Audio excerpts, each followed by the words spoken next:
Get to know all your favorite VRChat DJs all in one place. This is VRCDJLIVE. Listen, I don't know about you, but I always get super excited to have a program here on Thursdays, whether it be in the afternoon here on the East Coast or even in the nighttime. It's always, every time you got to kind of chime in and you got to come in and see who we've got on the list, who's our guest this week, as well as answer all of the questions that you probably have come up with throughout the entire week, even to the past weekend going into the weekend. So this is the place to be, and this is exactly why we do this. This is VRCDJ Live. Welcome on in. My name is Rob Roman, and glad to have you here on the program. If you're fairly new to the program, we talk to all of your favorite DJs, as the announcer said, all in one place, of course, but not just our DJs as well, but all sorts of people in doing all sorts of different things within our community, whether it be map creators, security, promoters, the people that make posters, graphic designers, even people that help us out with our networking. That's kind of a thing that I feel like a lot of people take for granted nowadays, especially the fact they come in here and they're just expecting a thing, but obviously someone has to be behind the thing to make the thing do the thing, and that's kind of what we're talking about today. So glad to have you here, and just as we've got our special guest today performing big room and hardstyle music, if you haven't seen our guest perform ever, you have to. You got to find a time, stop into VRChat, or maybe coming to a town near you, coming to a state near you. That'd be cool. I would like that. Might not happen right away, but if you see them out in the wild, definitely do that. Obviously performing all sorts of different clubs and venues in VRChat, such as Shelter, DDVR, Just Party, and Slyfest, name a few. And of course, as you may have already guessed on the program, project lead for VRCDN, as we already know. Please welcome Jazzy Senpai to VRCDJ Live. Hello, happy to be here. Glad to have you here. And I know we were kind of talking a little bit earlier how you didn't really take your nap before you even came on the stream. Well, and look, it's tough too because Rob, what? It's a 1 a.m. Oh, that's not mic. Hello, microphone. How are you doing? It's a 1 a.m. stream. Like, I should have napped. This is going to be a very unhinged conversation, probably. It's already bad enough too. It's just like, you've been working all day and you've been kind of keeping your eyes on the prize, making sure that everybody that's a part of the VRCDN is kind of, there's always one fault, and then someone has to like come to you about the fire. Is that how your normal day works normally? Most of the time, VRCDN runs without me even needing to think. We've designed it in a way to be very automated and very self-sufficient and self-repairing. So most of what we do is just answering user questions, to be fair, and developing new stuff.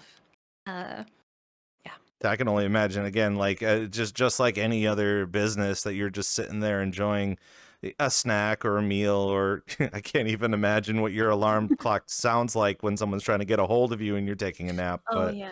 Is there anything, is you sound like you got an awesome ringtone. You want to share it with us? Sadly not, no. But I was thinking back to our network. The VRCDN can call me on my phone if it needs help, which it has done a few times. Does it have a voice? Does it have a personality? Is it like Jarvis or something? Sadly not, no. We ran out of budget for that, I'm afraid. No, it's it's very much, it will start pinging my phone with messaging, be like, hey, this needs looking at, or whatever.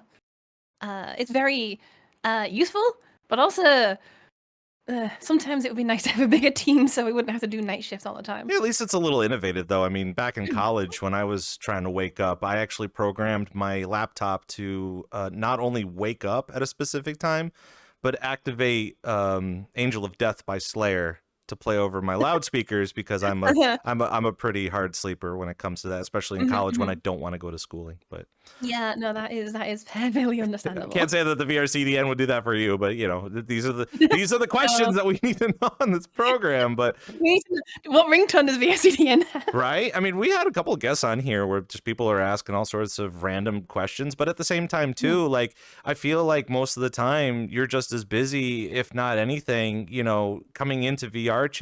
It's kind of like seeing a snowflake in July, once you see it, you're just like, oh, I got to get your attention. Oh, I got to figure out, or the fact that people just recognize you anyway. But Is that what your life normally is like? Well, in the real world, not really. In VRs, I get noticed a little bit, but usually I'm like hiding in the corner with my overlays open, keep an eye on things, making sure everything's running smooth. And I feel that puts a lot of people off. Like they think I'm too busy to talk, kind of thing. Which is never the case. But yeah, it's ooh, hello. But it's definitely something I've had mentioned to me a few times. It's like, oh, you're so unapproachable, and I'm like, sorry, I'm trying, but like, Well, it's also hard to kind of socialize too when you're constantly on, especially, I mean, you do have your staff that are running a really kind of a vital program within VRChat for a lot of the DJs and even people outside of DJing too, which we're going to be getting into, which I think is going to kind of blow chat's mind a little bit, as well as the people that are watching on YouTube a little bit later. But guys, welcome on in. It's VRCDJLIVE, of course, if you are brand new to the program. It's interactive. It's live. It's part of the program where we're doing stuff live, talking to the people that you want to talk to on the program, such as Jazzy. And throughout the program, again, we only have 2 hours. This is the time to ask all of the questions that you may have. I guess we'll just kind of put the caveat on that, like, within as much as I would love to have a troubleshooting 2 hours, I don't think this is something that we would want for people to chime in with troubleshooting with the CDN. Yeah, no, we yeah, as much as I would love to, we have a very good community support team for helping debug it, things like that. Please use them. Not me, not my DMs, please, not my DMs. Perfect. Yeah, because I feel like there are a lot of people that are connected to you. I mean, there were a couple of times where I did see there was a couple of hiccups, but I was very tempted to get in your DMs. But at the same time, everybody's probably doing that at the exact same time too, so it wouldn't have mattered. It's a weird one because sometimes they do, sometimes they don't. Like, we can have a ISP related issue in the US West, for example, and it's not technically for us to worry about, but it's something that we like to keep on top of and like to keep track of. And they'll we'll have people complain to the social media void, and we never get to see it. And I'm like, well, it would be nice if we had more information so we could figure out exactly why this ISP had an issue, if there was something we could do about it, and if there is, let's do it. We're all about making a better, more stable service if we can, but we need people to tell us when things go wrong for them. And not just like a whole DM full of fire emotes, Yeah. Trying to figure it out as in like, oh, it's not it's broken. You bring your car into It's the broken. automotives and The it's SDN broken. had an issue. Nothing's working. Yeah. I mean, our monitoring is very good. I am proud of our monitoring. I can tell you any stat on any machine on the network at any time. We can also do forecasting for potential issues, and for example, for New Year's, it always builds extra machines because it knows New Year's is a very popular time. But we don't see everything outside of our network, which is something we're trying to do, but we're not in every ISP. We're not in every hub. So having people reach out to us with more information is it's helpful. I know we're going to be talking a little bit about that towards the other side of the hour, especially because, again, the VRCDN, everybody uses it. Everybody loves it. Everybody, and for those people that are coming in, and I know we were kind of talking a little bit about this earlier this week, it's really hard for the people that are constantly a part of the community and the program and stuff like that. We already know what to expect, but there's a lot of other features about VRChat on the outside that are bringing people in, and not only the fact that it's kind of gotten down to the point of just like, if you're gonna DJ in here, you have to have the VRCDN. You can be running on Twitch and that's cool, but you can also do that through the CDN. And there's all sorts of little cool little factoids on what else you could do with the CDN, but also that too is that we have to, this program, while we do like to cater to asking all of the questions, we want to also bring light to the things that people may not recognize the fact that we do in here, especially those that are interested in my son or daughter has an Oculus 3, like, get them in here and they're gonna figure it out. So at some point in time, obviously it's kind of a really big dealio. But before we get to all of that, as I said at the beginning of the program, you've been in here for a very long time, which we'll get into. Yeah. I know one of the things about our program is we talk about nostalgia, we talk about back in the day. We'll be talking a little bit about that too. But I think, and again, when people see your DJ sets, when I saw you perform at MAGfest, literally blew my mind. But at the same time too, it just seemed like everybody had a job to do and everybody did it well. And you went up there and it was kind of as if you were to just say, here's $20 and here's a trapeze. Go nuts. You know, while I'm performing, I want to see you do flips. I want to see you headbang. I want you to like dance all over the place. But obviously you didn't do that. And it was great. It was great because that means that your DJ performance moves people.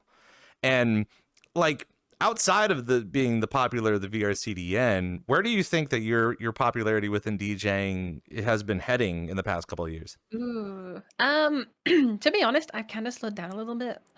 You know, when you first into DJing and you get confident with it and you get booked by clubs and you're playing, you know, 8 sets a week, it's very it can get overwhelming after a while. So for me, I'm very much on the I'll play when you know, for friends' birthdays and that kind of thing, but for me I'm kind of winding down a little bit. I've had my fun, I've enjoyed it, and I'm not going to give up on it.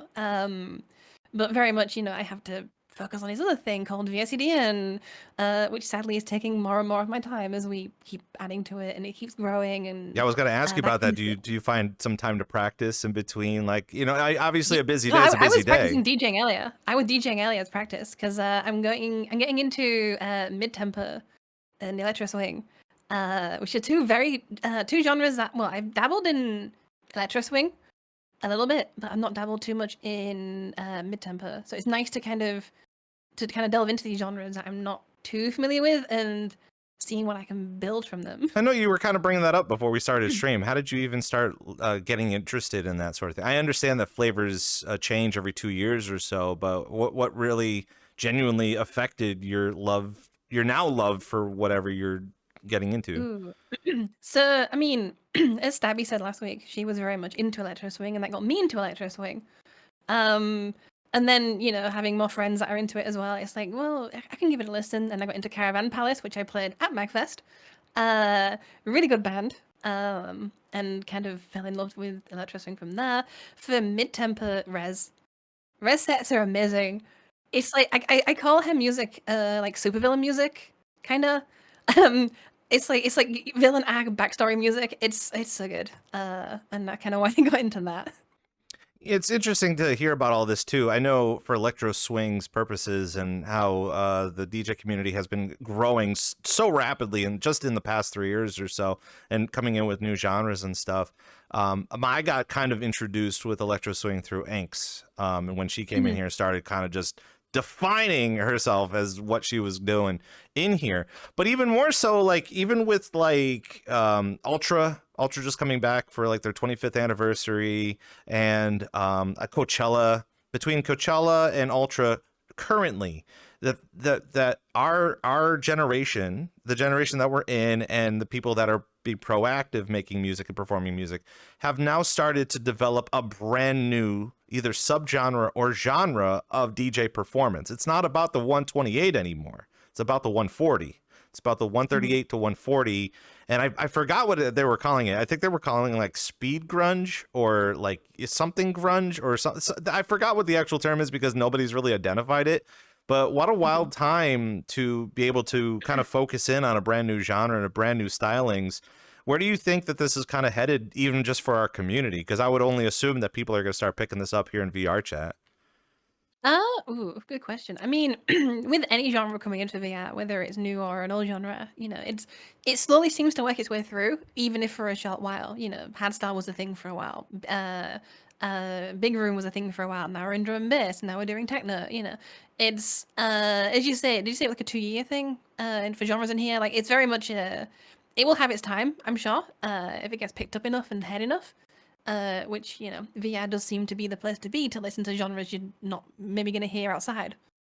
And it's interesting too about just even the fact that we might continue to bring up MAGfest, because MAGfest again that weekend was nuts, despite the fact that we all got sick afterwards. But at the same time, well, I didn't get sick. I somehow didn't get sick. That's crazy, because I mean it was a little bit chillier, and I mean we were in a whole hotel full of nerds, and we don't know what they do as far as hygiene or well-being or whatever. But even more so, like, you know, as I was hearing about MAGfest and understanding, I mean I was always a little too late about going to those conventions, especially especially because the whole team of people that were from VRChat were like basically saying this is the East Coast meetup of VRChat, and I was just like, where the heck have I been? But also the same thing too, that same amount of people, they enjoy having raves and club events and DJing events too. And it's fun to kind of continuously talk back with the community and see what they want compared to what we're allowed to give them and what they listen to.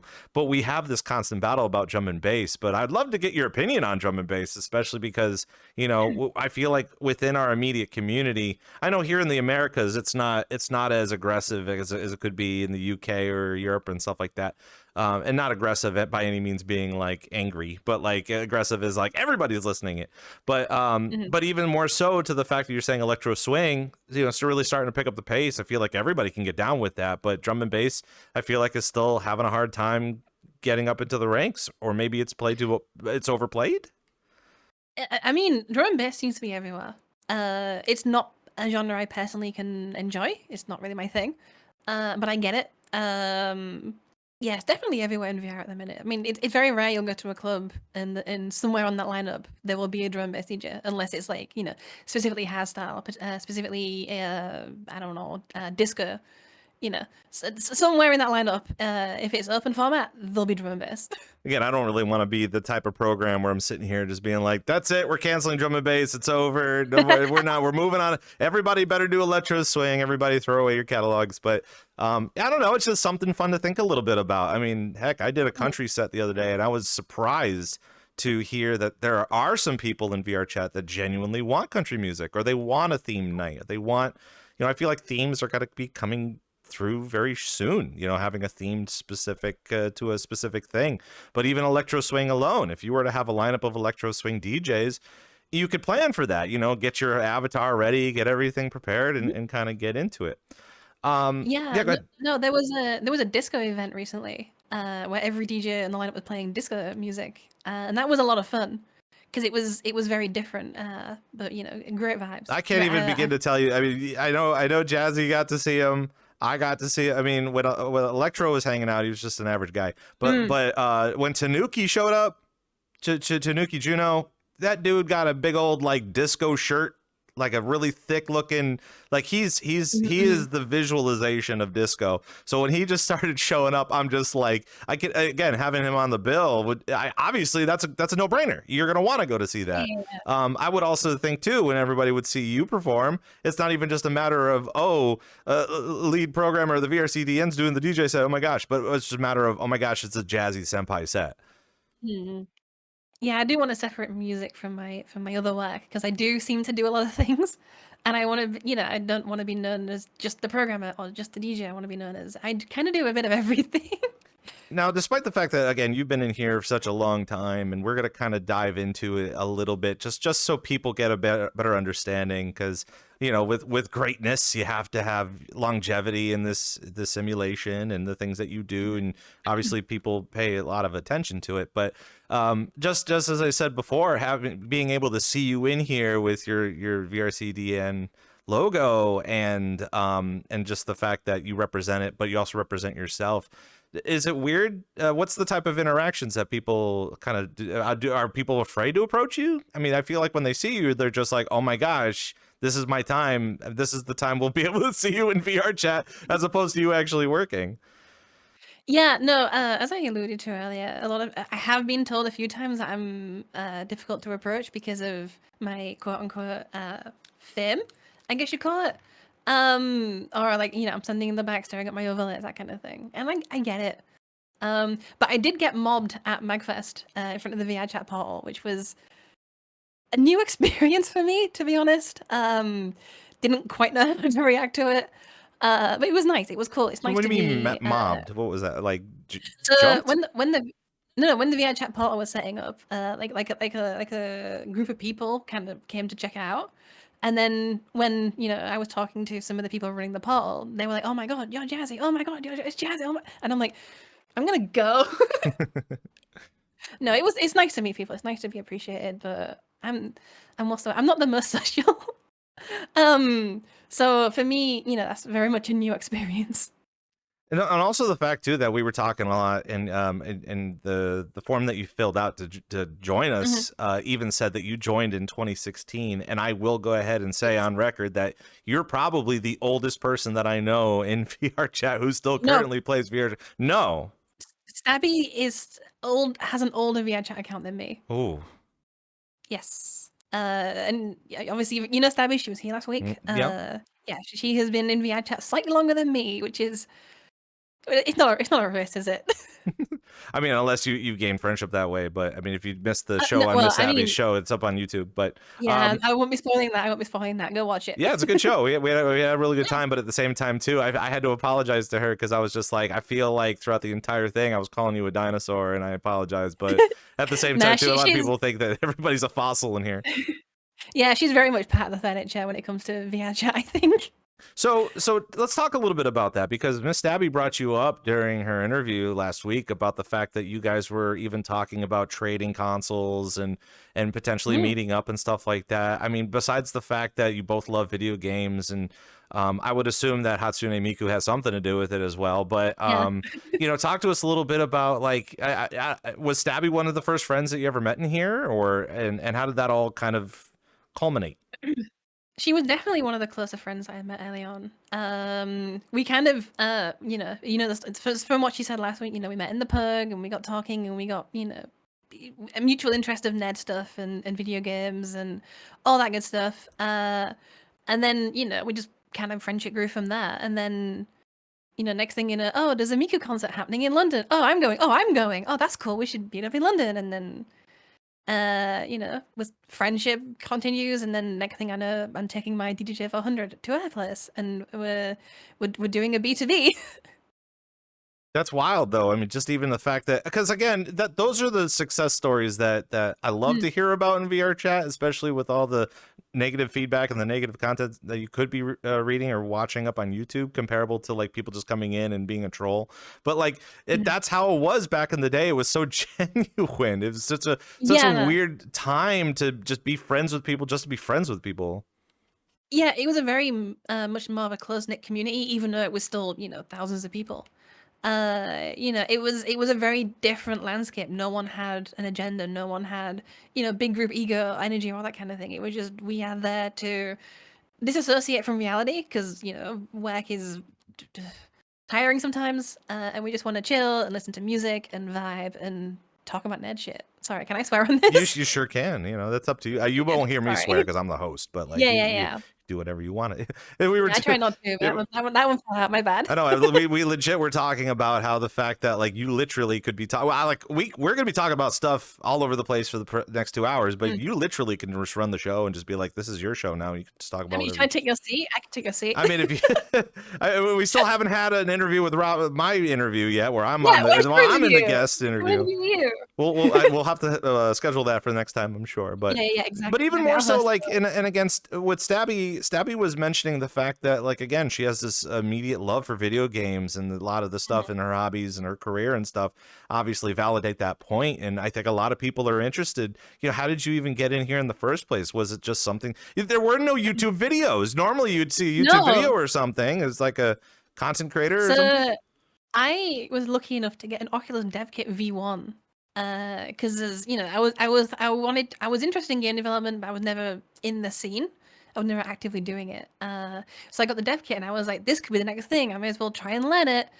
And then it was replaced with the Dev Kit V2, and the V1 was quietly forgotten about. There goes my menu. Sorry about that. But then we went to when the Vive came out, I picked one up. And you do the demo, you do the NVIDIA demo, and it's like, this is cool. On the shelf it goes.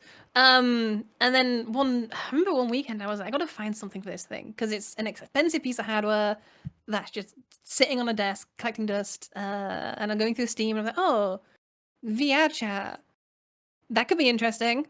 So I downloaded it and then found the SAO worlds because I was big into SAO at the time.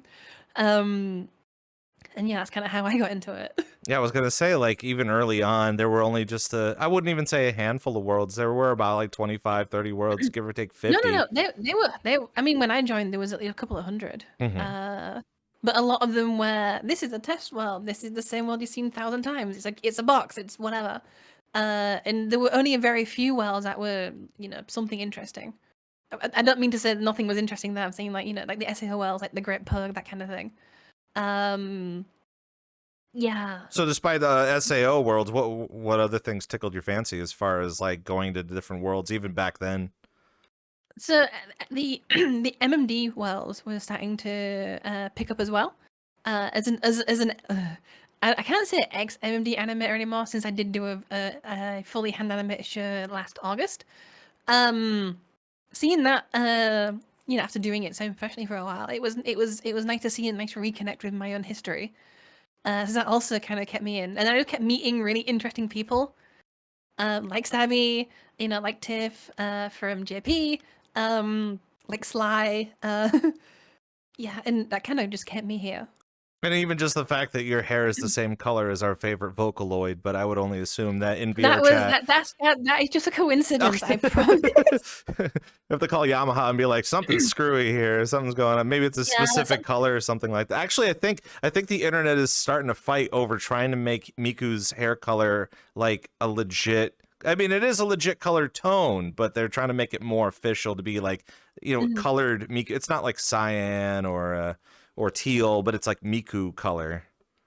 Yeah, that honestly wouldn't surprise me. The fan base is a little unhinged at times, I think. And go a little fat, but then again, what fan base doesn't? There's always a few people in every fan base that kind of go a little overboard, I think. But even being in VRChat even earlier on too, I mean, everybody was going with MMD and using Miku as kind of like their starter base as far as coming in here. Did that also have an extreme influence? I listen, I'm not saying that there was a Miku club back then. I really wish there was, or I didn't hear about it at the time. But I would say give us a little smidge of how you even like started to implement your love for this Vocaloid, and then even being able to bring her in here too. Yeah, so back since I used to animate a lot of Vocaloid, all the 3D models I had were of Miku and the other Vocaloids. So go YouTube's how to make VRChat avatar, and it was like, oh, MMD conversion, I can do that. I know MMD. So getting my Miku model into MMD into VRChat was my first custom Avi. And then from there, I was like, what else can I do with this? And I saw people singing in the Great Pug, and I was like, well, I know how to use the Vocaloid software. I can do acapellas, and I can do that for something to do, because I was, quietly running out of things to do when you've seen all of the worlds. And that's kind of, well, as Stabby said last week, that's how I ended up meeting Stabby. So, yeah, sadly I don't do a lot of that anymore. I haven't done it in a very long time. I actually found a Twitch clip from the time of me doing it a little while ago, which was interesting. Oh, I mean, it's always good to have that on file. It's fun for me to go back in time too and kind of relive how things were quiet back then. I think that's basically it. Is now when you're coming in here, it's not a matter of people running around screaming or saying slurs or obscenities or something like that. It was just quiet, like people can go to battle discs, and it was like there was competition, but it was like quiet competition. Yeah, everyone was a lot more friendly, I think, and there was a lot less just trolling. Everyone was there, as I said, just to chill and to socialize and to just disassociate from reality for a little bit. Now going a little bit back in time, I know I didn't really prepare you for this, but what is Wubz in your life? And what is going on with that? Because there was the website that you did submit saying that this is something old that you want to archive. Tell us a little bit about what's going on with that. So back in the day, I used to do a thing called Pug Wubz, which was mic spamming in the Pug, because we didn't have video players back then. So DJs would just literally say their music, speak their music. I actually quite like that saying. So going from Pug Wubz, I made VR Wubz, which was the Discord around it, and the website which has my some of my archive sets on. But we haven't done one in years now, and sadly that kind of fell off when video players became a thing, because high quality audio better than mic spam audio. You weren't actually called DJ Wubz? Were you considering it? No. I was considering it, yeah, but I didn't go with it. So, I mean, the obvious question to kind of lead up to it is, why Jazzy Senpai then? Good question. Jazzy's always been my online name since my RuneScape days in high school. Senpai, I don't know where that came from. It definitely came during VRChat. I think they were trying to fit into the whole like weeb aesthetic, Mm. kinda. That's probably where it came from, but I sadly don't remember. I sorry, I'm choking on a thought that I know that would probably get me Uh-oh. canceled if I bring it up. Uh-oh. But yeah, no, because of the fact that you were saying that like back in the day, everybody had senpai in their name or a version of senpai in their name. Mhm. There seems to be an ongoing theme in VRChat currently where they're using certain names at the end. I mean, I could probably rip on one of our staff members, Tatsu Tracks, because everything has some sort of a Tatsu or a Su or something at the end of it, and I'm just like, It's very, yeah, very weeb influence, very Japanese influence, and it's always kind of been like that. They say, excuse me, they said there was a few eras of VR chat. There was the waifu era, the Knuckles Ugana era, and then the fairy era. I don't know how in order that is, but it does seem to be kind of true. What's the fairy era? What's that? Furry, Oh, sorry, the furry. furry, yeah. Yeah, that's my accent. Fairy, furry, you know. Yeah, but that's still going though. I mean, there's still plenty of furry. Yeah, That's we're still very much in the furry we're era. in the Yeah, furry yeah, yeah. area. Okay. Yeah, waifus are dead. Everyone become fairy. When do we go back to waifu? We need to go back to waifu. Yeah, we're going back. We're just gonna circle back around, but Mhm. yeah, listen, even going back in time and remembering how quiet it was compared to some of the newest worlds that we got to endure. I know the lag-free box was a kind of a godsend for a lot of potato Lag-free users. box, yeah. But that was also a nice little place for just memesters and people making avatars and kind of testing that sort of stuff out. I want to talk a little bit about, because we were talking about the fact that, again, you put together, it was a VR Wubz, and having kind of an experience where you could DJ or learn about DJs and stuff like that. And earlier on, I had no idea what that was going on.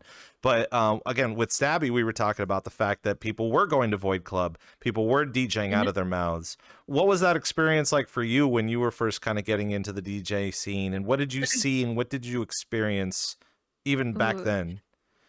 I remember this is a fun one. I remember Stabby taking me to VSCPC, I think, for the first time.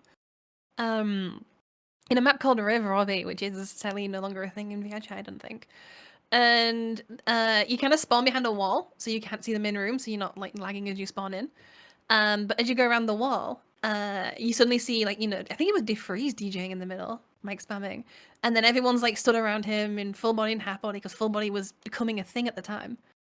And I was like, this is, I think I remember saying to Stabby, like, wow, this is the most full body people I've seen and like in VR, and like, yeah, this is normal. This happens a lot, and I'm like, huh? Wait, what?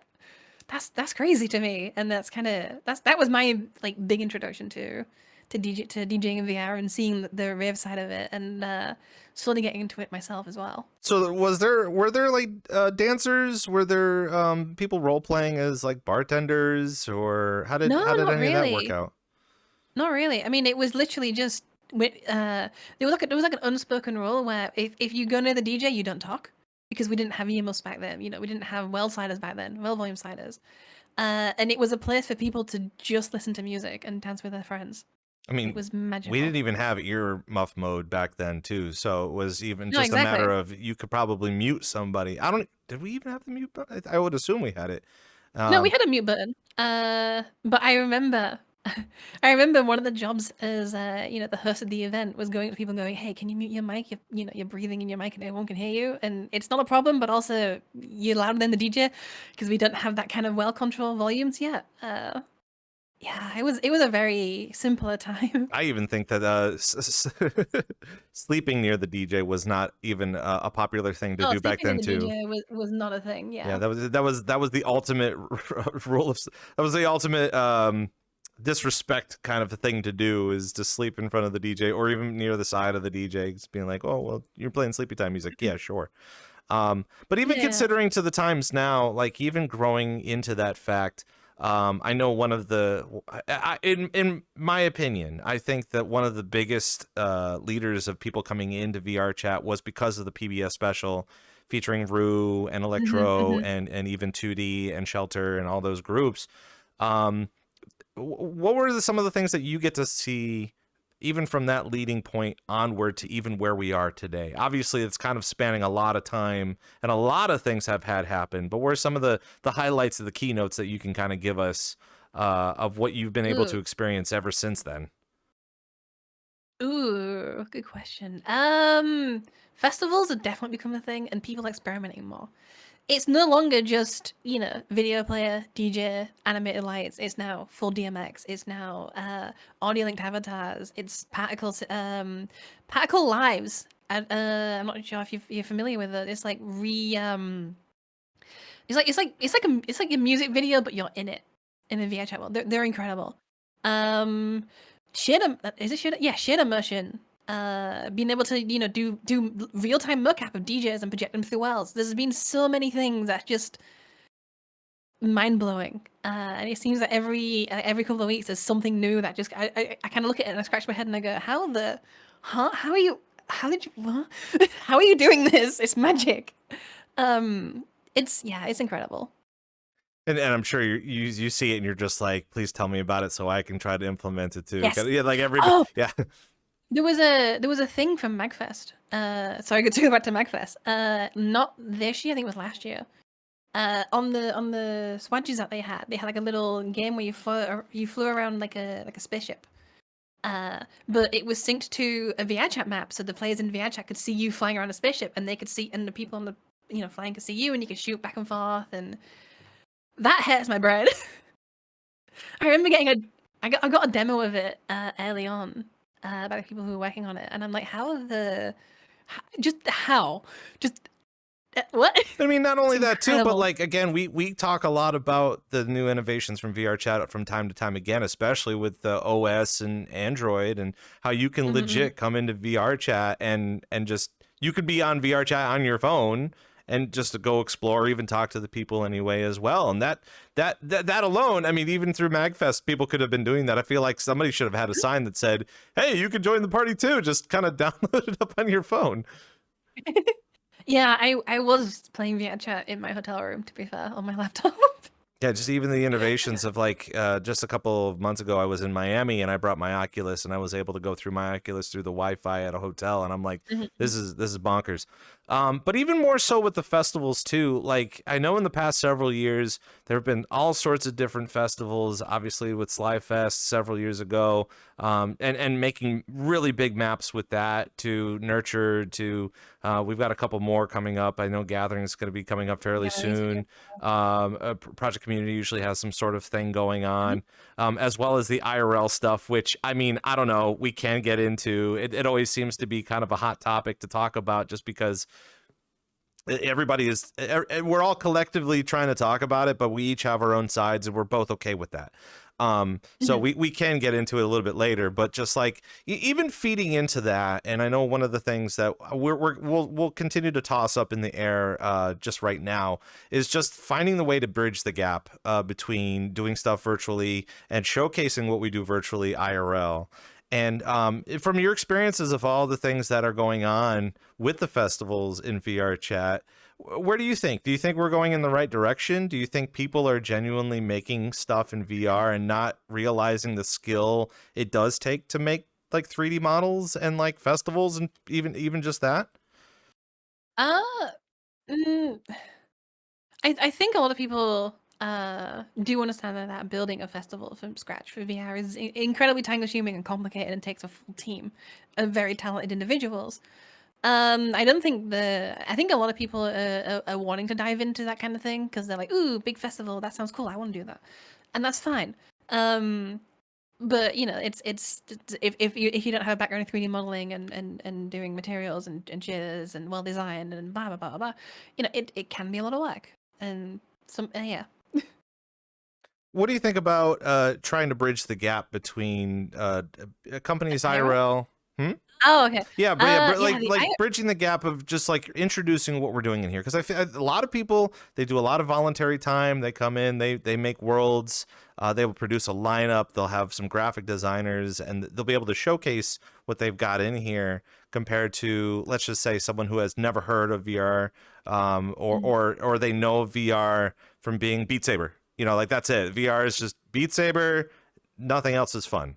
How do you think that we could continue to progress to kind of roll the ball from what we're doing in here? Because we're doing some great stuff in here, but I feel like a lot of people, they just think that we're all NPCs or we're all video game players. Okay, yeah, getting the connection to the outside is a difficult one. The I think the big issue is there's if you look at Twitch's homepage of VRChat, it paints a very different picture to the things we're doing, kind of. Which Twitch big website, a lot of people are going to see that before they see what we're posting on Blue Sky, what we're doing on VRCDN, etc. Um, getting to companies is always a difficult one because you also have this barrier of entry of needing the $1,000 PC, needing the $1,000 headset to be able to fully experience it. I mean, yes, you can do a Quest, yes, you can do mobile, etc. But if you want the true experience, you need to drop a few G's, and it's a lot for a lot of people, and it's a big investment for a lot of companies, even though if it's even though it's pocket change for them, they still see it as a big investment just to see what it is. You think it could be just as tricky as like, I mean, obviously you don't want to be dropping a lot of money, as you said, on like a power PC or even a really expensive headset. Obviously, I think the go-to being the Oculus, the MetaQuest, stuff like that. But even more so, like, I think a lot of people do under realize how much motion sickness can happen. For Oh us, yeah. to be in here, it can be easy, and there's tools in VR that can aid with that. But do you think that is the primary restriction to a lot of these Uh, outside companies? I think motion sickness is definitely one of them, and not fully understanding the toolkits, the disposal, to kind of help with that. But I do think it's just a case of like they see it as a video game. They don't see it as a platform to be creative. Um, they don't know the tools we have. They don't know how far we've gotten, which is probably more of the factor than motion sickness.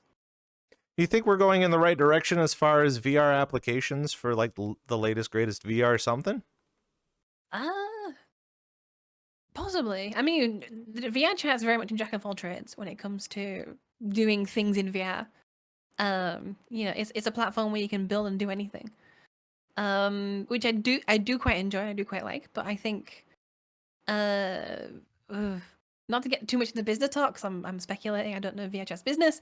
But it seems to be it can only run for so long before it kind of runs out of money. Which hopefully they don't. Hopefully they have a plan. Hopefully everything's going well for them. But it is always in the back of my mind, like this can go at any minute.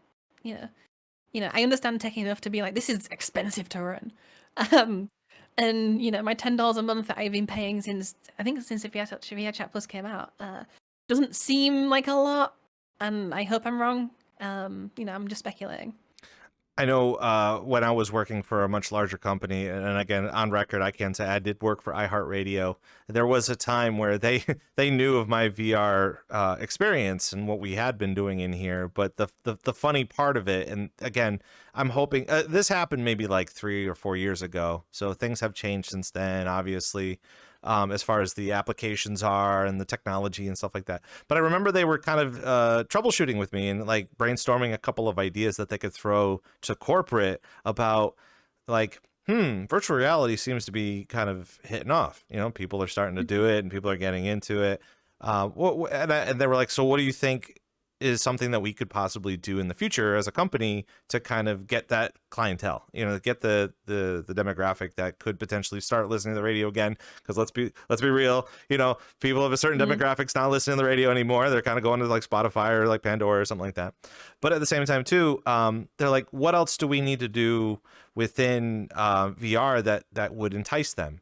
And their immediate go-to was Fortnite. And I was like, no, but they're like, okay, but what else is popular? Fortnite?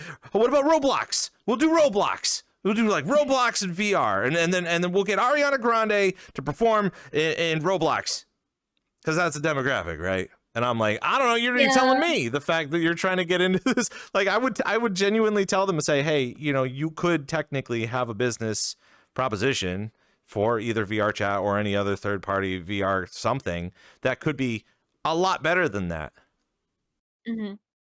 Well, yeah, we see all of the events in VRChat that happen. Like we had a Sanrio one recently, where it is a full commercial event, designed to sell a product to you, and I think they even sell tickets for it as well now. Which I'm guessing for them is good business because they keep doing it. Like they've done more than one now, and it is always nice to see the big banner on the front page and be like, hey, this thing's happening. You should check this one thing out. And yeah, at one side it's not, well, it's advertisement, which people have opinions on.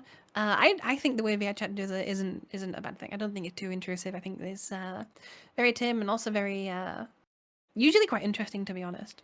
I know maybe about a year ago, 2 years ago or so, we had been kind of circling around the whole VRChat V-Bucks kind of economy in here, as well as understanding what a ticketed show would be, if people were interested in a ticketed show comparable to the fact that the DJs are in here just performing as a passion.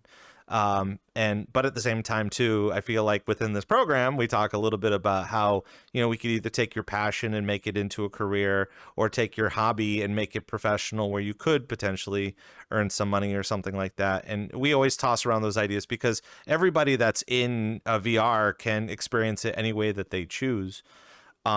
But that is kind of still a hard topic to kind of delve into, especially with the fact that, with the latest, greatest technology, even the professionals that I talk to, the first thing that they go to is, how much money am I earning? Or how much money do I need to invest? It has something to do with money. And you're right, being in VRChat, having a free scene like this is very easy, up until the point where, okay, maybe you do have to find some funding, or potentially, or even try to grow your career for that matter. You're having the skills to be able to do that. Yeah, money is definitely an issue. I mean, as someone who runs a paid for service in the VR sphere, one thing we notice is that it's very difficult to charge. I don't want to say charge realistic values for things, but people are not willing to spend money on something that is free. And I get that. That's perfectly fine. But eventually, money needs to exchange hands. If you want to do this professionally and put your time and effort into it, your time is worth money.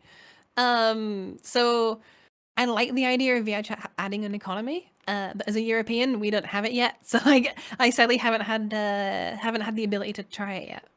Now, I know earlier on we were talking about how, again, you were just kind of talking with Stabby, and you guys are best friends and hanging out and go see Miku concerts and whatever, and the fact that you all both like music as well. But was it Miss Stabby was the one that kind of inspired you to start DJing or learn about DJing, or was that just kind of like a small hobby passion that you've always wanted to start doing? It was something I was interested in, but not something I ever pursued, because I live in a small town with no clubs. And I prefer to be programming than to be outside anywhere. So it was like this would be cool to do, but not feasible. And then I saw it happening in VRChat, and I'm like, wait, it's suddenly feasible now? I could try this thing out that I wanted to try for so long. And when Stabby introduced me to it, that kind of brought back this interest again. So I got myself the 400, DJ 400, and just tried it out, and I kind of liked it. And then, as she alluded to last week, you kind of expanded on that. You kind of got something a little bit girthier, a little bit better. Yeah, I made the mistake of going dead-in. What do you mean mistake going dead-in? What happened? So I saw the Prime 4, and I was like, standalone 4-channel, hell yes. Sorry, heck yes, my bad. But the Denon are not really known for their hardware stability, and I had constant crashes mid-set, had reboots, the works. To the point where I was sending code snippets to Denon's support forum and how to fix certain things, because I was just getting too annoyed with it. And then, I kind of stuck with Denon, and I moved on to ST6000s, which are very nice players. Sadly have the same bugs as the Prime 4 with the hard rebooting and crashing. They have got a lot better. If you use Resolume, though, they may sometimes hard reboot, which is a problem. But I try not to think about that. I mean, it's really nice for someone that is so interested in why things work the way that they do, and then you can try to troubleshoot it on your own and kind of submit it. But obviously, these are the kind of things that I think that not only do I need to know about as a DJ, but the people that are constantly watching our program too, that are interested in either getting their own console and stuff like that. Obviously, last week we were talking about I'm there's kind of a whole bellied laugh there for a moment. I'm sorry, but just that a couple of years ago we were kind of ripping on the people that had the 400s, being like, oh, cookie cutter, oh, who someone spent $400, but at the same time too, like that's a pretty solid middle grade option for you to start with if you want to start to learn about the knobs and stuff. And even with Denon, you know, I would assume that you've had your own little conversation with yourself based on whether or not you wanted Denon or even Pioneer. I know Pioneer in the States, it's kind of an industry standard. Yeah, so playing IRL has definitely become a challenge because they're like, we have CDJs, and I'm like, my library doesn't work with CDJs, and they're like, well, it's CDJs, and I'm like, well, I can't. My library will not work. This is a non-starter. It got so bad that I wrote a converter from Denon to Rekordbox. Since there's no tools on the market, so I wrote a little converter tool. I haven't had a chance to try it on CDJs yet, but I have tried it on my DDJ 400 on Rekordbox, and it runs really well. But yeah, I did have the talk. It was like, if I get Denons, I will be locked out of IRL unless I can somehow summon a Denon controller, which is easier said than done. Yeah, well, especially over here too. I know for me, at MAGfest, I got to play on the Denon, and it was interesting for me because of the fact that like the people that do DJ, they have their own little setup, and for those people that don't proactively use the same setup and not even go B2B, but just be able to switch from artist to artist, don't really remember to, okay, I need to switch off different things and go back to factory settings. And at the same time we were using Jake Star's stuff, so he has a specific way, and I know I was talking to him about it, and he was just like, well, I don't really use the crossfade. I'm like, what do you mean you don't use the crossfade? I don't use the crossfade. You don't use crossfade. It's a tool. It's important. But at the same time too, I mean, everybody has their own way of doing it too, but like even getting into it, I was like, man, some of the tools that I usually use are missing, or am I not skilled enough to use just random equipment? Yeah, I mean, when I plugged in my Denon USB to Jake Star's SC Live, I think it was, I was like, it's gonna load all of my settings, and it's just gonna be like my 6000s at home. Nope. All of the filters were not running as I would normally run them, and they're just like, I'm just gonna have to adjust on the fly and just, you know, YOLO it. Yeah, I do feel like a lot of it is muscle memory though. You get into the muscle memory, you know, of you playing on your own gear. And as soon as like, someone could put the exact same setup I have at home in front of me, and my brain would just go, I don't know what I'm doing. The environment's wrong. It doesn't. Yeah, I don't know. It's a weird thing. I think it's more stage fright than anything, like performance anxiety, than actually, you know, you not having the ability to use other gear.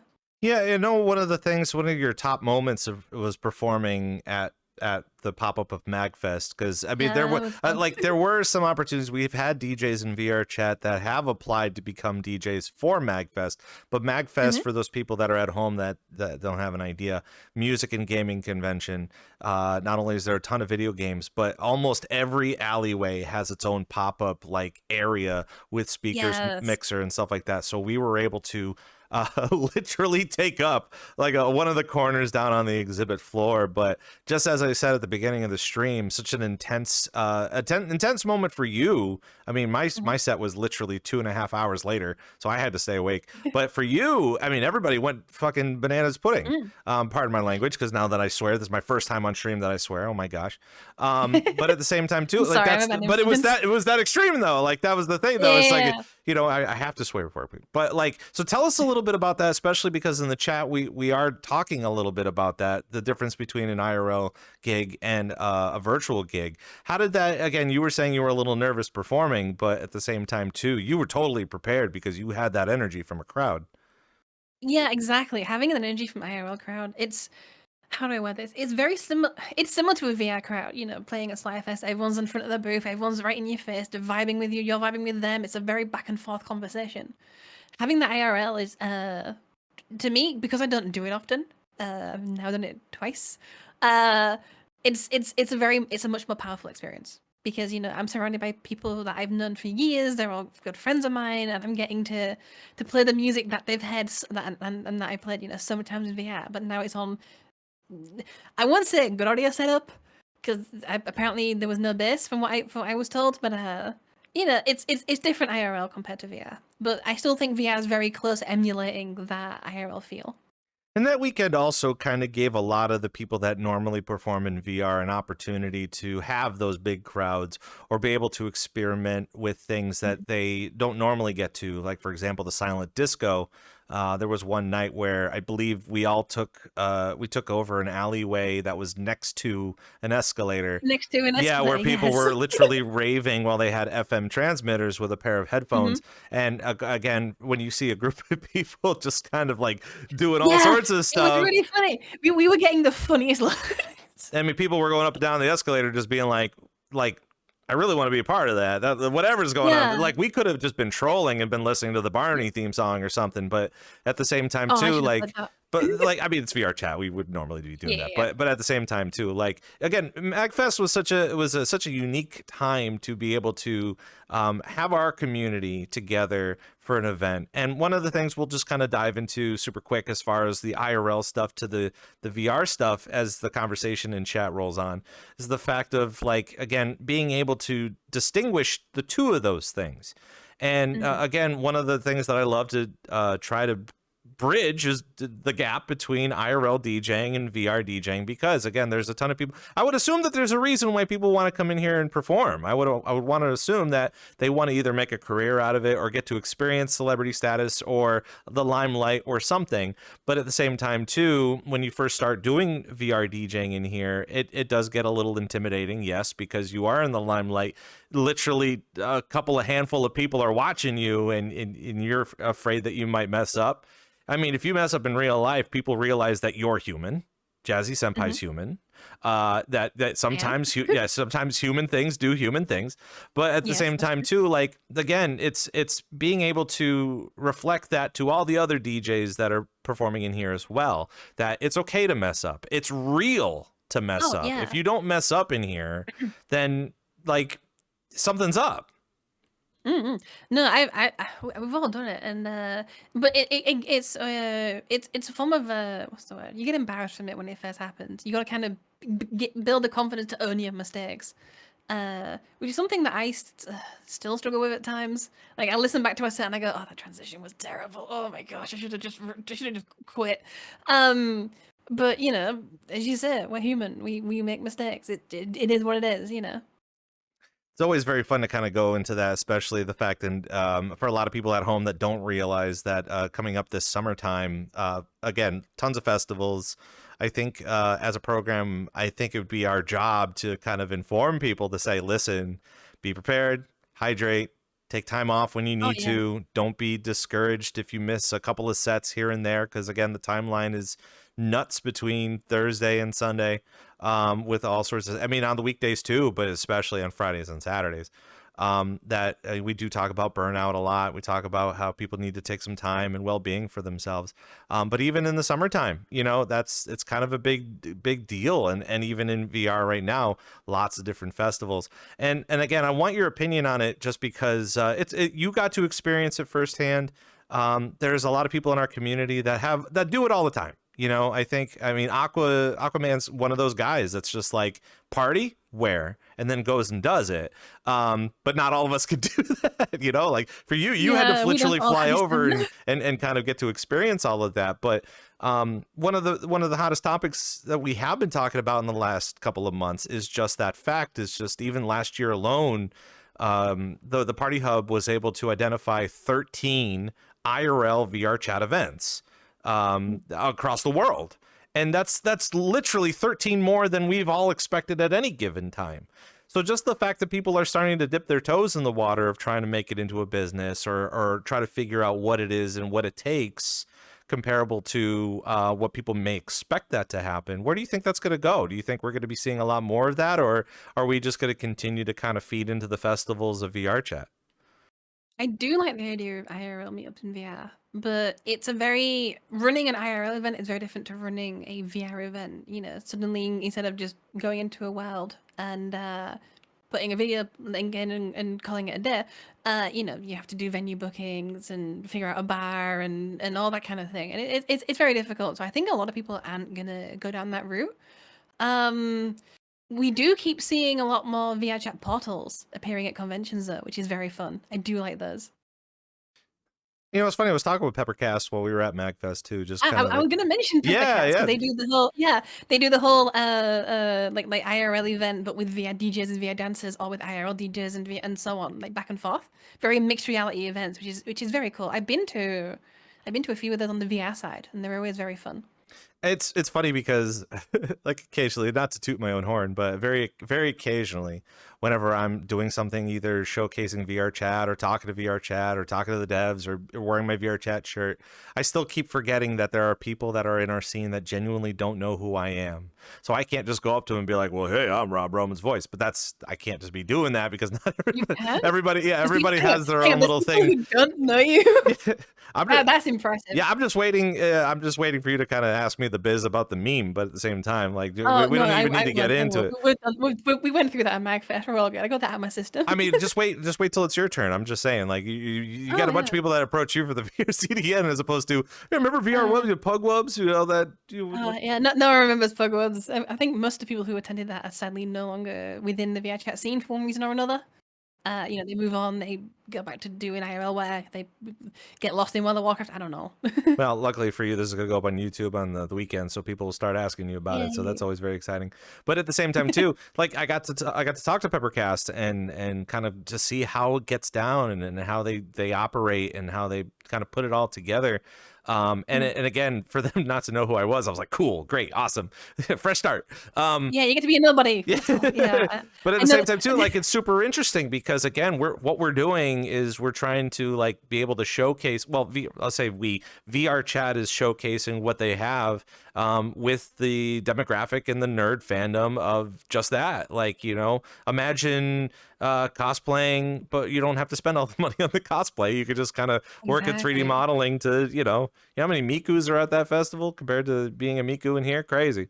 But just the fact too that again, that's been going on for such a long time, and just the same thing as like DJing IRL from VRChat. I think people are starting to kind of branch out, but it's not enough. And I feel like we don't, like, if you were going to get a job, right, you kind of know a little bit of a know-how. This is way before ChatGPT. You know a little bit of know-how to be able to land a job, or the right trigger words, the right words to kind of get that job and do the thing.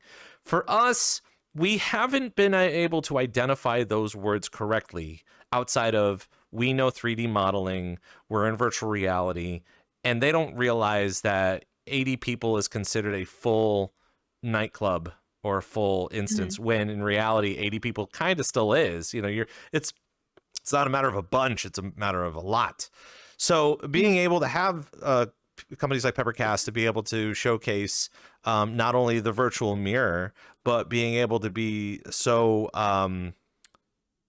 consistent with it, and being able to go to a lot of these conventions and showcasing that sort of stuff. So I guess my next question for you is, especially with the ongoing trends and popularity of video culture and VR culture, and even in anime conventions, I don't know how recent you've been to a couple of them, but they are starting to implement more VR experiences, VR zones, as well as regular arcade stuff. But like, where do you think the Peppercast is going? Where do you think the magic mirror is going? The portal mirror? Ooh, I don't know. I hope they're gonna keep doing bigger and bigger things, because what they're doing is very unique and very cool. I haven't actually caught up with Peppercat in a while. I should do that. I haven't caught up with a lot of people, to be fair. I've been a little busy, sadly. Well, this is VRCDJLIVE. I know I was just saying a lot of ums. I'm just staring. I love seeing your glasses. We were talking about your glasses, how it was mimicking the video players. So it's fun to see. I'm like trying to zoom in. I'm like, what does it say? Oh, it says VRCDJLIVE. Oh. Yeah, I saw your logo. I'm sorry. We're just kind of. You're literally watching video in your glasses. Exactly. That's basically it. But this is VRCDJLIVE, and we're sitting here with Jazzy Senpai. We're going to be kind of breaking down all of your questions for the VRCDN. I'm sure plenty of people have tons of questions as far as how it operates and how it works, and how you need to take breaks and drink your water sometimes, and and all that sort of biz. But before we even get into all that, I know again we were talking a lot about Miku. We're talking a lot about you coming in here and understanding it as just like a regular VR application. Not even to completely mention the fact that the DJ scene is just really ramped up a good portion of the CDN. And being able to experience low latency stuff. But where did coding ever just start becoming a thing for you? When did that even start? Because was that kind of your primary goal to become your career? It was one of my attempts. I was never brilliant at it. But growing up, programming and computer science was always something I was interested in. Coming from just my interest in knowing how things work, specifically like MMOs, online video games, that kind of thing. I did a lot of poking and prodding to see, how did this work? How can I, see you in as if you're in front of me? How does that work? So that kind of got me into programming. And then, I ended up going into IT instead, working on data centers, server farms. Which let me program in different ways, because even though I wasn't supposed to, automating certain things is time saving, which is huge when I don't have a lot of time, because that job was so busy. And then when I went into VRChat, I was like, oh, I can code in this, and I started programming, and then VRCDN happened. So where did, again, I'm not super nerdy as far as the computer thing goes. I feel like I know enough to be able to handle. It's kind of like, again, it's like with your car, like if you need to do an oil change, I think learning how to do an oil change is a little bit easier than trying to fix a carburetor or transmission. Obviously not a transmission, but at the same time too, like, you getting into networking and coding and stuff like that even earlier on. I won't even begin to mention when the whole udon came into play with VRChat, because that whole hill of understanding of either trying to recode in the worlds that are in here or make them better, or obviously the VRChat companion content companion software is really innovative. Recommend it for anybody that is looking to get into maps or avatar creation. But like what was the immediate future looking like when you were kind of starting to get in there? Because while computers were still kind of a newer thing, I wouldn't say even early on 2000s, like 2000s, early 2000s, where computers were starting to get into it. It was just a matter of expansion and just kind of how it all kind of started to grow like a funnel. Comparable to VRChats, again, switch over to Udon. Where was your mindset for the future with that? Did you think that we were going to get up to a level that we are now, or when Udon came, it was magical, because before Udon we had a thing called SDK2, which was very much drop down menus to do game logic, and it was very limiting, but people were being very creative to do the things they wanted to do with it, even though you technically shouldn't be able to. But then when Udon came out, suddenly the programming community was like, "Whoa, we can do stuff. We have access to programming. We can now do stuff. We can build things." And it kind of I remember seeing it. It went, "Oh, I can write scripts. There's entire world built in Udon now." Like, it just exploded immediately. It was very, very quick. I think a lot of people that are in VRChat but despite the fact that you have to learn some of that verbiage and vocabulary and understanding.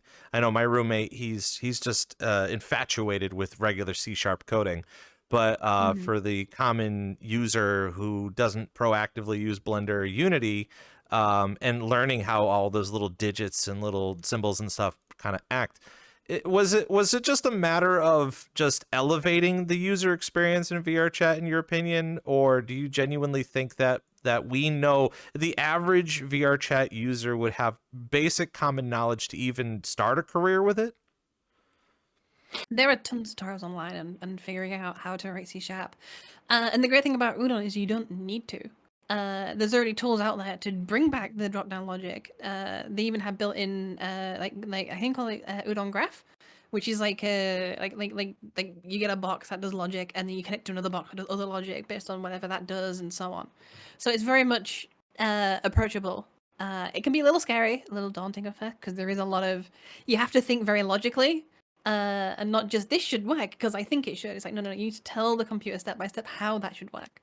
Once you get over that, it's pretty straightforward. You know, someone like you that's kind of constantly proactive with this type of technology and understanding career paths and what we could potentially be doing with this knowledge, because that's the one thing, that's the part of the bridging of the gap that I think a lot of average users don't really recognize. You know, like you can, I don't know. I mean, if I were to kind of, I don't want to say dumb it down, but if I'm going to get to an even keel, it's kind of like being either able to speed run a game and being really smart about it and knowing how to do that, or maybe even like strategy points. And being being able to play like Risk or something that requires a lot of war strategy, which at time and time again, even in modern time, has indicated that there are a lot of, especially in America, like they're going to hire a lot more traffic controllers at airports from people that either play actual flight simulators or are really good at specific video games. And that's kind of a prerequisite, despite the fact of you even learning anything, which is a little scary. But at the same time too, like you'll learn a specific trait when you do that.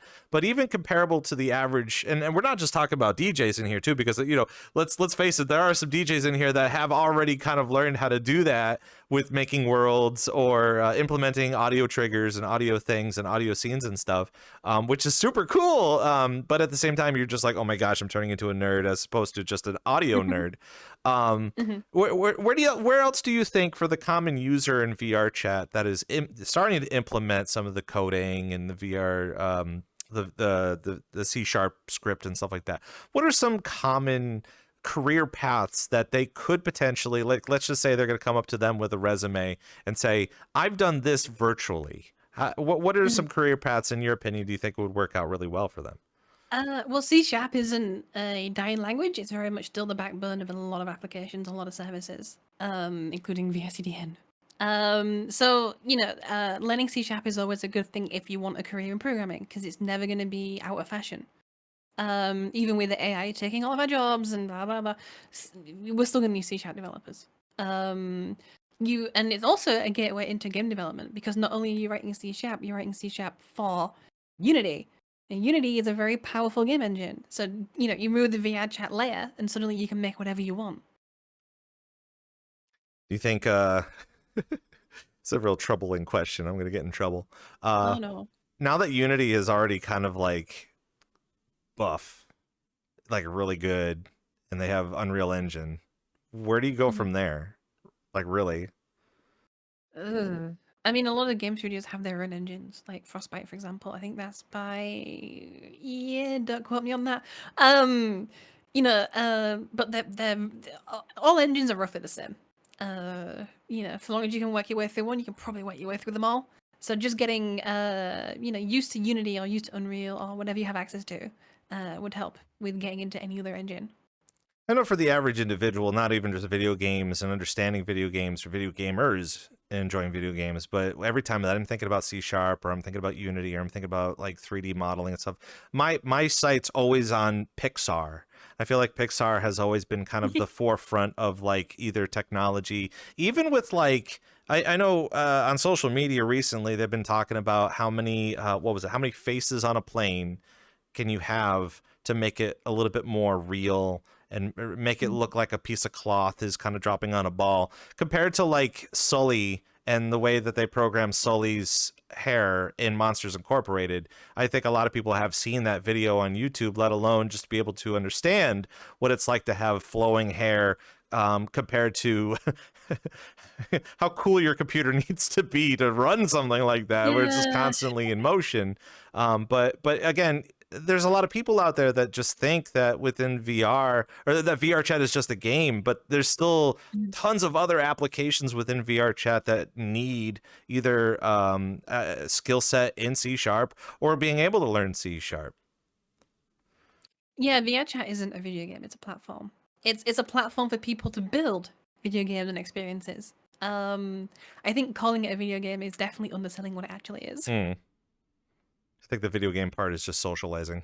I don't know where the high. Oh yeah, I yeah, don't know where yeah. the high score is on socializing, but I don't even Oh, know wait, who wait. has the high score in What's your socializing. friend count? What's your friend count? Is that really basically it, or is Yeah, it, yeah. or Like, is it go a on. matter of the people, how many people know who you are? Yeah, yeah. Are you at the top of the social ladder, or are you still, less than 1,000 friends? Oh, listen, I am not saying. I'm not allowing you to say that people need to go for the high score in this game either. No, no. Yeah. That's definitely that's definitely a joke. Don't take I that really hope seriously. that Tupper has the high score. That would be the most hilarious. That But wouldn't surprise me. no, well, at the same time too, I don't know if he wants to have the high score of friendship on his. Oh, I mean, that is kind of his job, you know. Yeah, I would suppose so. Yeah. So, Mhm. kind of getting into the VRCDN. All right. I think Sure. again, I think a lot of people in here know what that's all about. I know there's a ton of DJs that know what it's about, and I also know that there's a ton of DJs that don't use the CDN. And I'm just like, what are you doing for yourself? You need to continue to, this is an actual service that could potentially either help you with your career or just a better overall performing experience. So for those people that are here watching this as a replay, and people that are in chat not understanding what the VRCDN is, give us the lowdown. What does it stand for? What is it? How does it do what it do? Sure. VRCDN is a virtual reality content delivery network. We make stream go fast so that there's no delay between you broadcasting and someone seeing it in VR. That's kind of it brings back it tries to what's the word? It makes emulating the IRL feel of being in front of a crowd, for example, easier than having a 30-second delay with something like Twitch or YouTube or Kick. Yeah, and that's the rundown of it basically. I mean, I wouldn't expect even more from you just because of the fact that I think that you have it ingrained in your mind anyway, just in case for other Oh, business for practices. yeah. Yeah, being able to promote it instead of just sitting there rambling for a bajillion hours, but Yeah, just kind of it getting to did the take a point. few years. It took a few years to get the corporate speech in my head and to get it into muscle memory almost. Because I would just be like, yeah, it's kind of this, but it's also not, but it's also, and then I'd just go on a technical ramble for like 20 minutes, and afterwards the person I'd be talking to would be like, I cool. like it. What does it do for me? Yeah. I'm like it, but what is it? How many It's times? Twitch, but faster. Oh. How many times in your lifetime, even being in here, have you been considered the VRCDN? Too many. People have come up to me like when the 18 plus ID verification came out. I was getting DMs from people going, "Hey, can you add my VRChat group to the testing pool, please?" And I'm like, "No, I don't work for VRChat. I've never worked for VRChat. Like I have friends who work for VRChat, but I sadly have never had that opportunity. And to be honest, I think I stick to doing streaming. It's easier."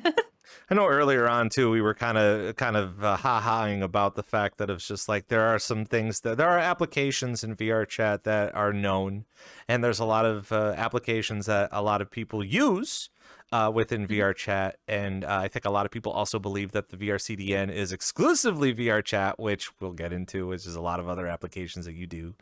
But like as we've talked about before, VRChat always seems to be super cool whenever there's some sort of a VRC and then something afterwards, or even in this case it's just VR and then CDN. But having those kinds of conversations, obviously there's you guys are still really cool about that, right? Yeah. I mean, the one thing we didn't do is we've never said we have VRChat or we have VRChat's platform or whatever. We've always been a standalone service that, we run our own, we do our own thing. If we're used somewhere, cool. If not, also cool. And having that, just distancing ourselves from the VRChat brand, I think, made them not worry about us. But also, we took a lot of time proving ourselves to the community and to VRChat, like, this is the thing that we're doing. We are, registering a business for it. We are following all of the laws and the protocols, and we're doing everything properly. Which I think, helped also build that relationship.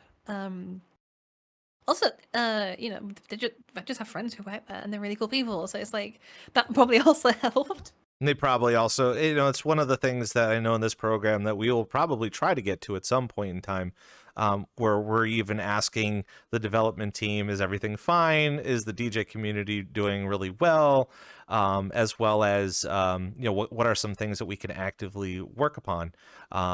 And it seems like we got a really big question. I got to find some time to read this, but I'll Yeah, I counter. just saw that Yeah, one. I'll counter it with a regular question, and so we can Yep. get into the question here in chat. But what kind of feedback do you get from the regular DJs in here? I mean, again, like we were saying earlier on, we were discussing, it's a staple, like if you're doing a DJ in here, I actually got yelled at the other day because I have CDN, and at the same time too, I wanted to run Twitch. I'm not saying that I'm kind of close to partner numbers, but at the same time, I Yeah, want two yeah. different visual experiences.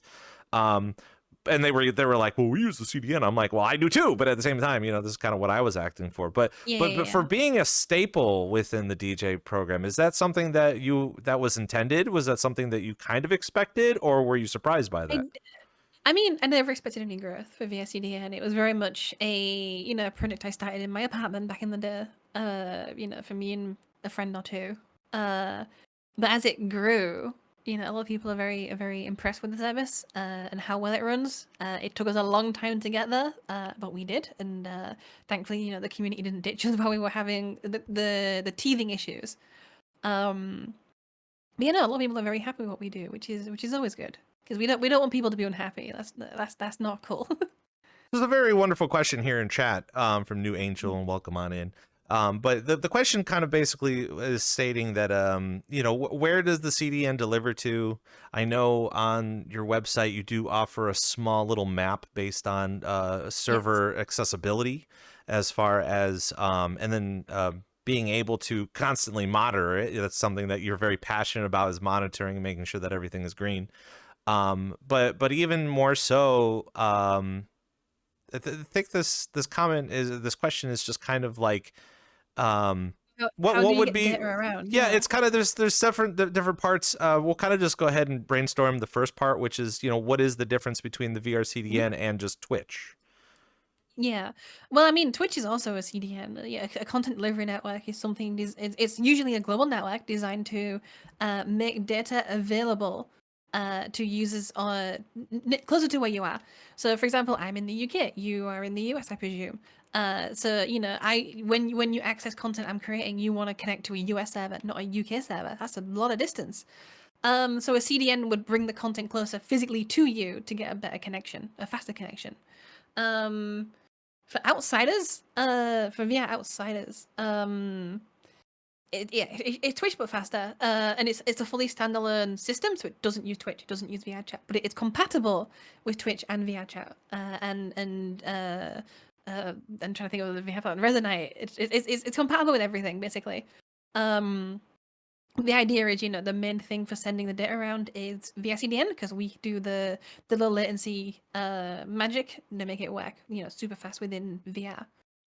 I think I'll go ahead and put my little spin on it as well. For those people that are on Twitch, the latency between what you see in real time compared to how you get the content delivered to you, there is a short bit of time in between, a couple of seconds, give or take. I think the most amount of seconds would have been 7 seconds of a delay time on when you reach that content. But within the VRCDN, it is very low latency, like and the easiest within VR, the way I can explain it is people like to use the VRCDN when they're DJing to have a better one-on-one experience with the audience and the DJ, where the DJ is performing. When you hit that drop and you're doing it on Twitch, you're jumping as a DJ and everyone's like, what is he doing?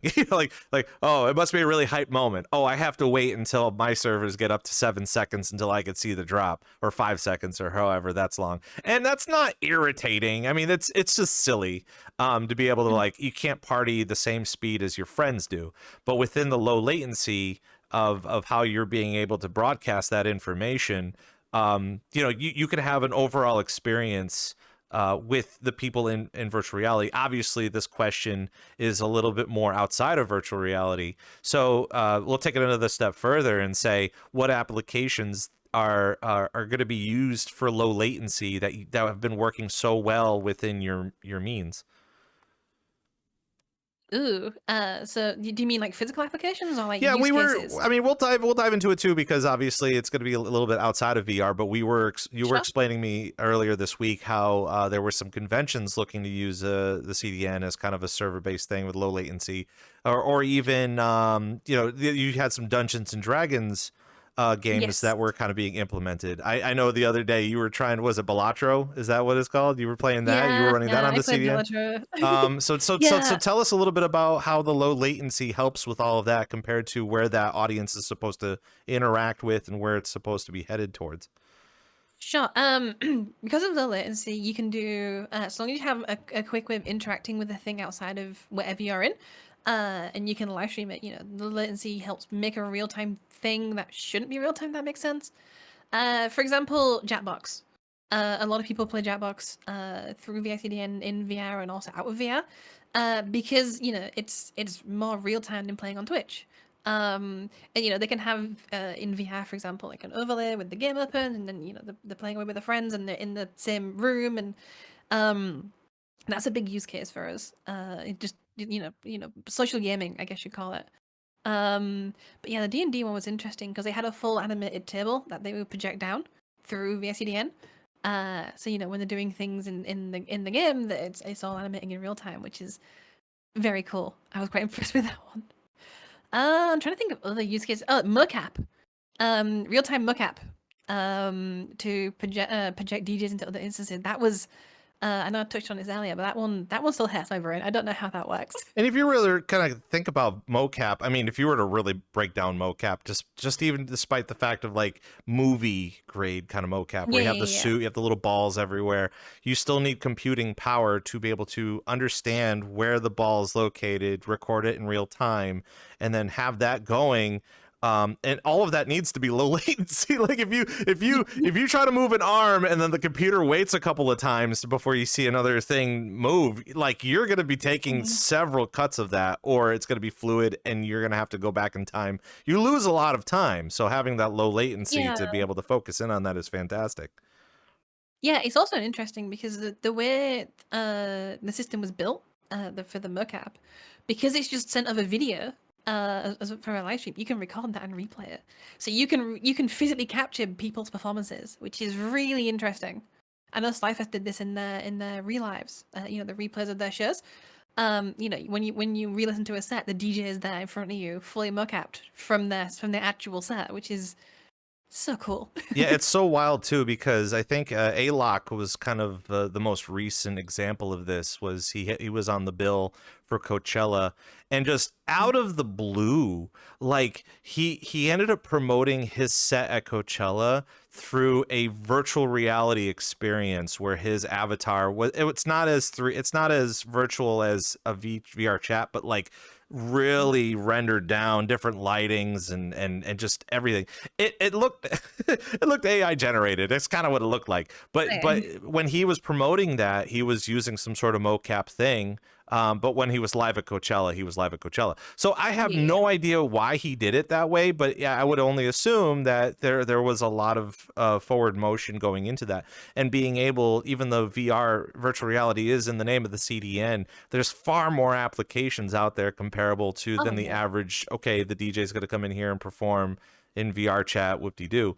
But at the same time, too, we're starting to see it a lot more and more. And, while sitting here questioning, being like, well, how are they doing that? It's more of a matter of, are they doing what we think that they're doing? And I really hope that they are. Yeah, I mean, we are used outside of VRChat as well, for quite a lot of things, but not as much as we are used, inside of VR. I think we did ourselves a bit of a disservice when we called ourselves VRCDN instead of just going, stream CDN or whatever. Because a lot of people are like, oh, are you just for VR? Are you just for this? Are you just for that? It's like, no, we can work on anything. So maybe in the future we'll rebrand, but we'll see. See, I would even say that you could be the speed of VR.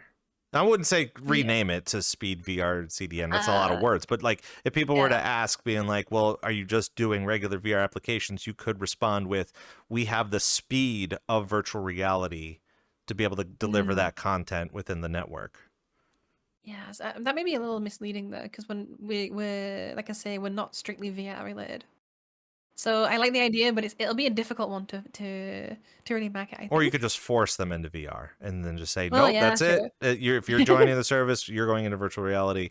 That's how it works. Yeah, no, we like to be platform agnostic. So VR or not, we will always work.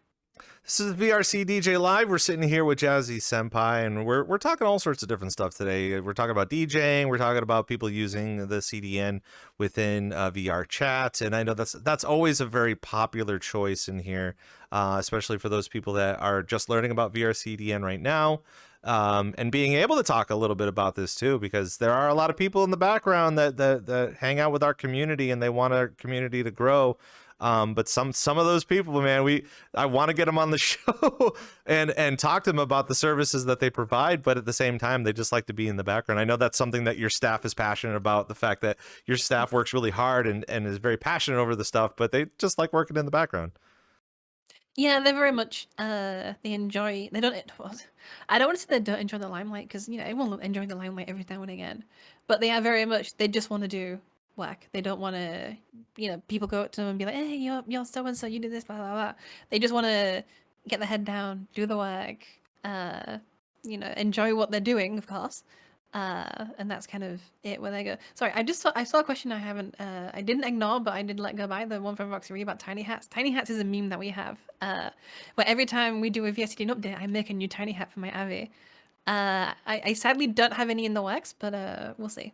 It seems like an We might awesome be club. doing something. I know you have the VRCDN club, but you should have the Tiny Hats club. And then we Yeah, try to have meetings at least once a month. We have a new tiny once hat. a month where we showcase our new tiny hats. Yeah, we should do. I mean, my roommate has a Jeep now, so he was like asking me questions about why people give Jeep owners ducks, little rubber ducks, and I'm just like, dude, you're asking the wrong guy.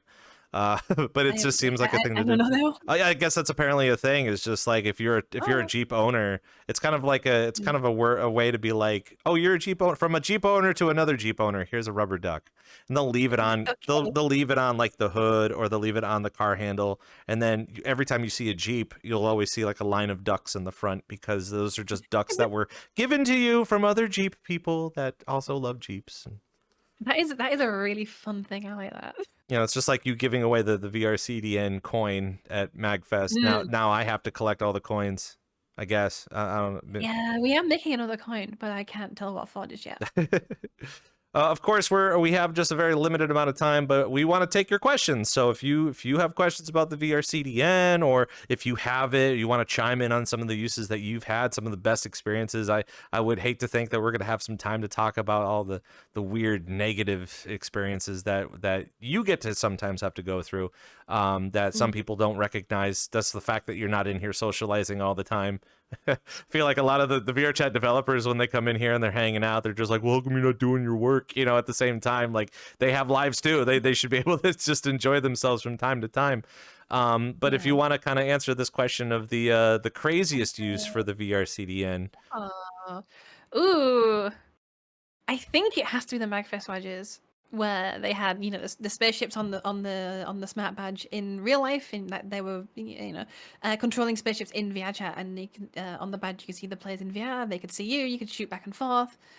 That's probably the craziest one I've seen, because I still don't know how that works. Yeah, and even talking with Peppercast too, like they were explaining how some of their applications were through the CDN.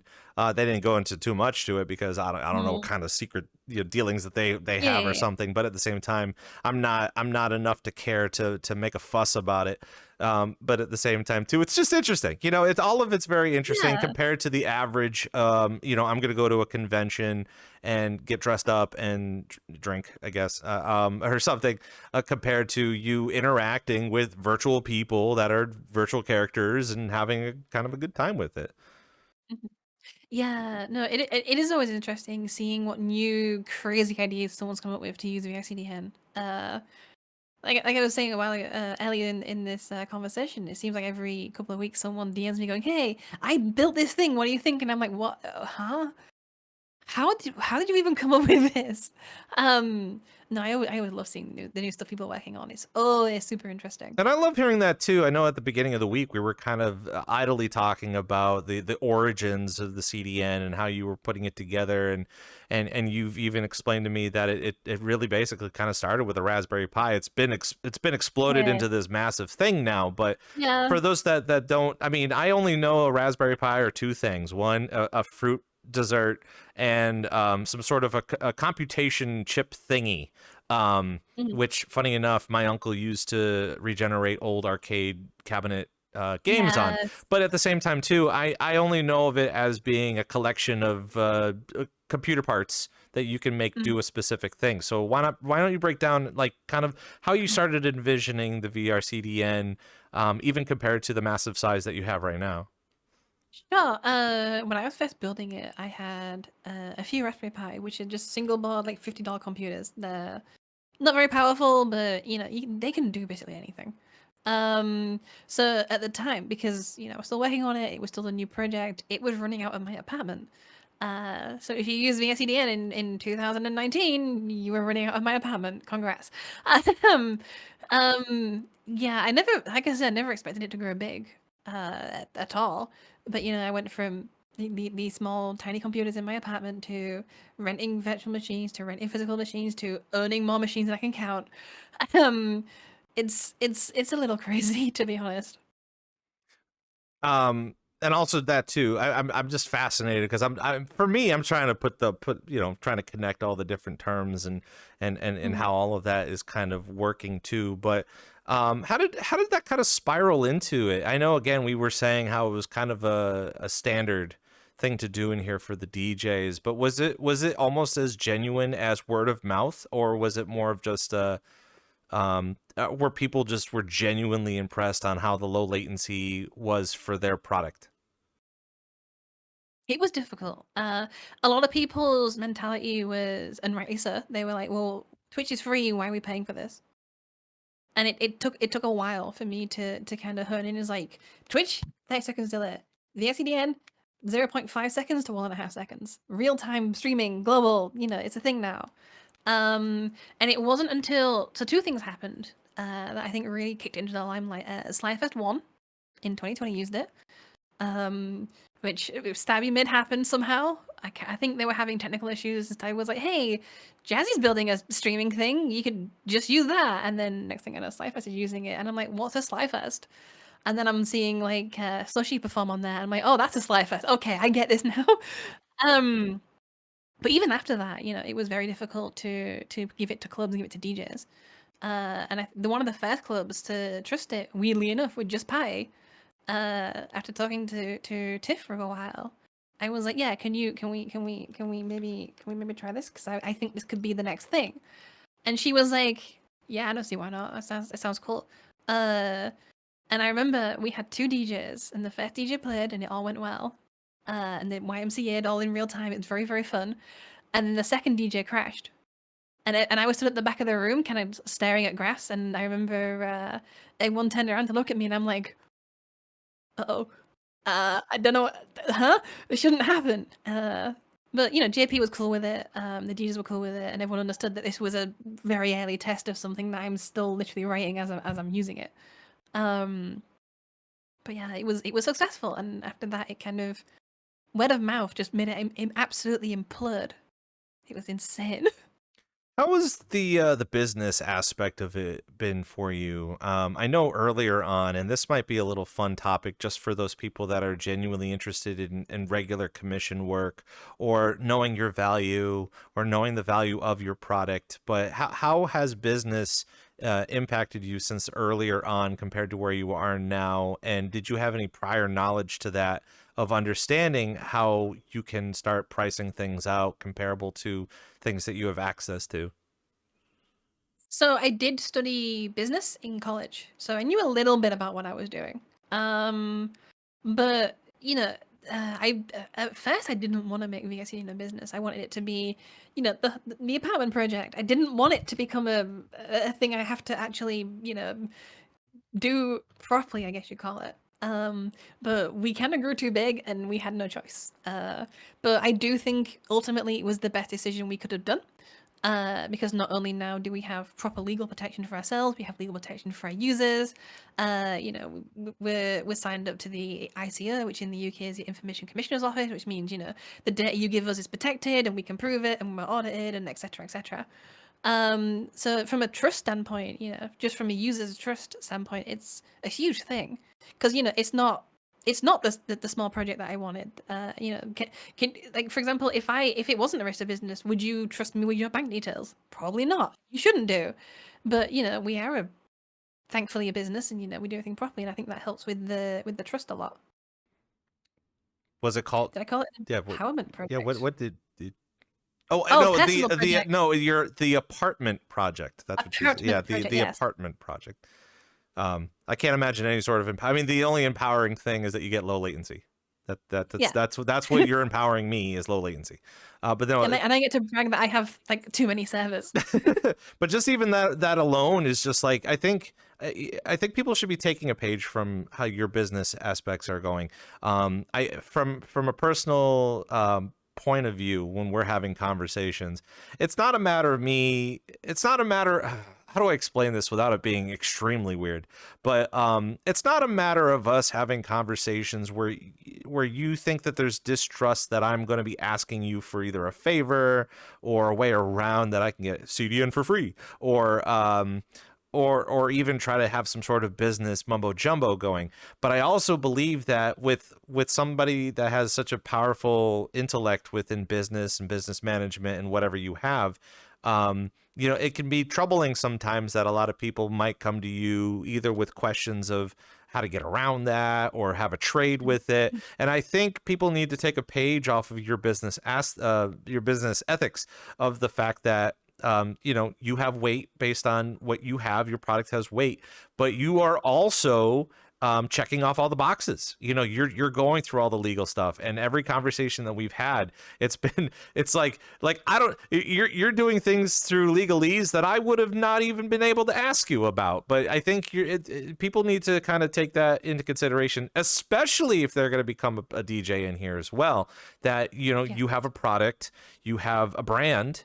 And and I guess the same goes for like if you wanted legal protection based off of the music that you produce, and you go through like was it ASCAP or the Record Label Association, that there are avenues that you have to go through to just make sure that everything runs squeaky clean and you don't get tripped up on anything like that. So obviously, kudos to you and your team for being proactive with that. But I think also, too, this is a moment in time where everybody should be taking a page and say, take a break, figure out your brand, especially as a content creator. I think content creators also get swept under the rug occasionally, not only just on Twitch, but just in simple little, I won't even say like HoloLive, but same thing with HoloLive too. It's just like they have to go through so much legalese to either protect their name or their brand or, who gets what, where, and how. Yeah, no, legal is important because at the end of the day, it's a safety net and it's protections and it's all that good stuff. And it's probably, especially when doing anything money related, it's very good to have that protection in place. Because also, if you're doing it legally, it also means you're probably doing it from your taxes properly. Because all of that is checked from, at least in the UK, when you register a business, suddenly they're on you about tax, which they should be. So, that's also probably a good thing to have, especially because the tax people can usually not be the friendliest, and you probably don't want to annoy them. No, I'm going to kind of start leaning into a very weighty topic with a very weighty word, which is breach. I know that's kind of I hate that word. I'm sure there's a laundry list of words that people that work in the tech industry do not want to hear. But occasionally, and even before we started the stream today, you were kind of going through making sure that everything was running correctly and making sure there's no problems. Everything wants to be on green doesn't necessarily mean it's going to stay on green. But I also know that you have a whole bunch of stories that are very funny to talk about for people that have been trying to either breach the CDN or try to test your will, and having the legalese behind it too really works in your favor. So I would love to hear some of your stories of some ridiculous scenarios where people were trying to shut you down. Sure. I can't say too much about our security because that's the whole point of security, is that the less people know about it, the better. But yeah, we've had a lot of people who, deny our service, try and overload our servers, take them down, etc. But it's we've kind of the three of us running VRCDN, we come from a background of tinkering with tech and pushing it to see what it can do, and maybe going a little further with our own systems, to see also the malicious side of it, because it's a good thing to know. Obviously testing on our own services and devices and etc, etc. So a lot of the things people are doing we're already aware of, and we've already written things and built things into the network to prevent them from actually doing any harm. And a lot of the times we have been known to troll a little bit. We have I can't say too much about this because it's security is a sensitive soft topic, but we did have someone think they got further than they did, but actually they're in our trap, I guess you'd call it. And we were keeping a very close eye on everything they were doing, and we were pretending that they were all the way through, but they were not. I think the term you're looking for is playing with your food. Sure, Yeah. except we sure, yeah, let's go with that. Venus flytrap almost. Yeah. Oh, and honey, yeah, I guess I know, honeypot. yeah, the term is honeypot, but I was trying not to use that word because it's technically not, but technically is, but technically not. I like the Venus. The Venus flytrap sounds pretty fun though. Yeah. They went where we wanted them to be. But I mean, all that too, like, obviously you have legal on your side, so you have implications that you can always go to just in case something does happen. If for some reason you come across them and you know who they are and what they have done. But even more so, like, even in technology, what I would hope is that you learn from these experiences and hopefully make corrections as you carry on to potentially not have that happen occasionally.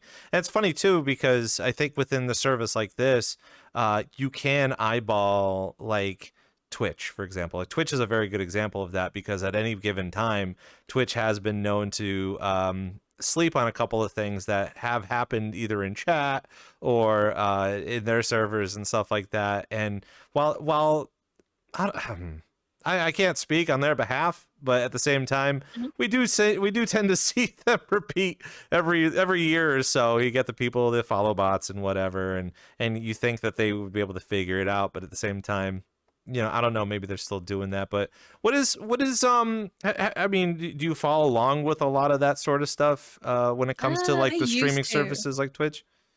I used to, and I feel it's very much a cat and mouse game. Twitch, someone will find an exploit, Twitch will fix it, someone will find something else, Twitch will fix it, someone will find something else, and so on and so on and so on. Or, they'll build a bot that is undetectable, and then Twitch has to find a new way on how to detect them. It's a very, cat and mouse situation where it's going to be probably never ending, if I'm honest. Is that? I don't think. Is that because it's like? Again, this is a silly question, but I'm only asking because I'm not too smart in it. Is it because there's very limited staff that overviews that, or is it just a lack of technology? Or I doubt it. I don't know much about Twitch, so obviously I can't really speak for them. But if I had to guess, I think it'd be more down to just the sheer volume of data they have to churn through every single minute. How many people are streaming at any time of the day? All that data has to be put somewhere. All the chat logs have to be put somewhere. And it's getting the time or even the processing power to just sit and go through it all. Do you think it's almost? It's a lot. Do you think it's almost just as ridiculous as like if everybody were to put in tickets, or maybe the mass amount of emails that they get when people get banned? Maybe is it something like that? Potentially, yeah. It could be a lot worse because automated data, especially if they're doing like, full machine logging and all of their systems and that kind of thing, like we do, it's a lot of data. Every minute is generating so much data, potentially billions or trillions of data points every minute.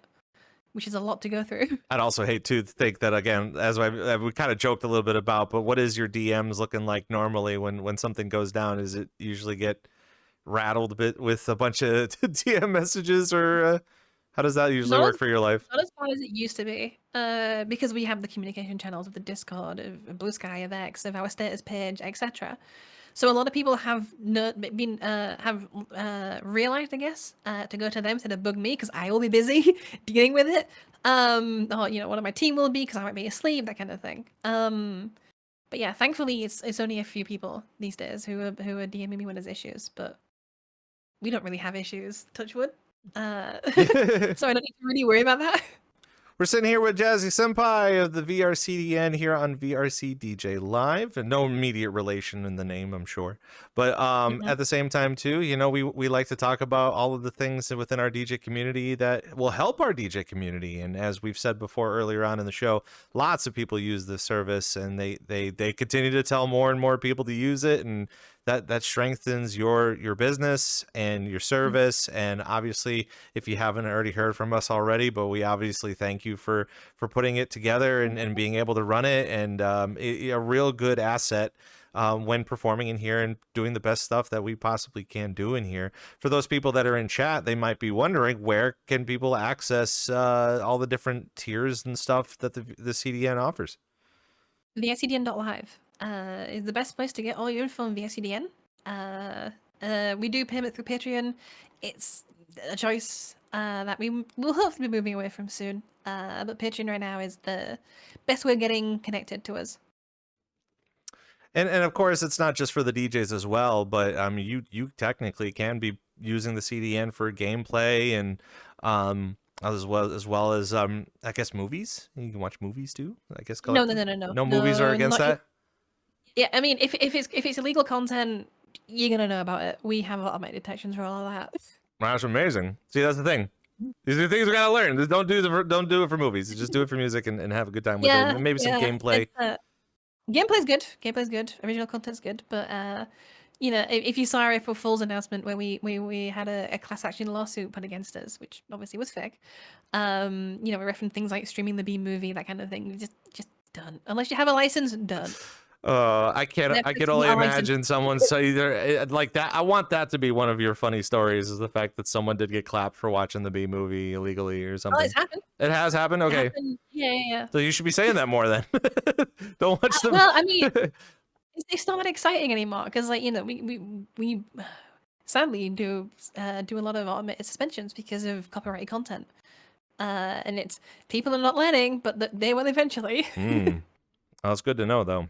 So kind of carrying on as we're ending the show, we got a couple more minutes left of the show. Please, if you guys have any more questions for Jazzy, this might be the last time you see Jazzy until you see the wild Jazzy Senpai either DJing or in VRChat just kind of hanging out and whatever. But at the same time, you like your time off, too. You like to hang out and just kind of BS.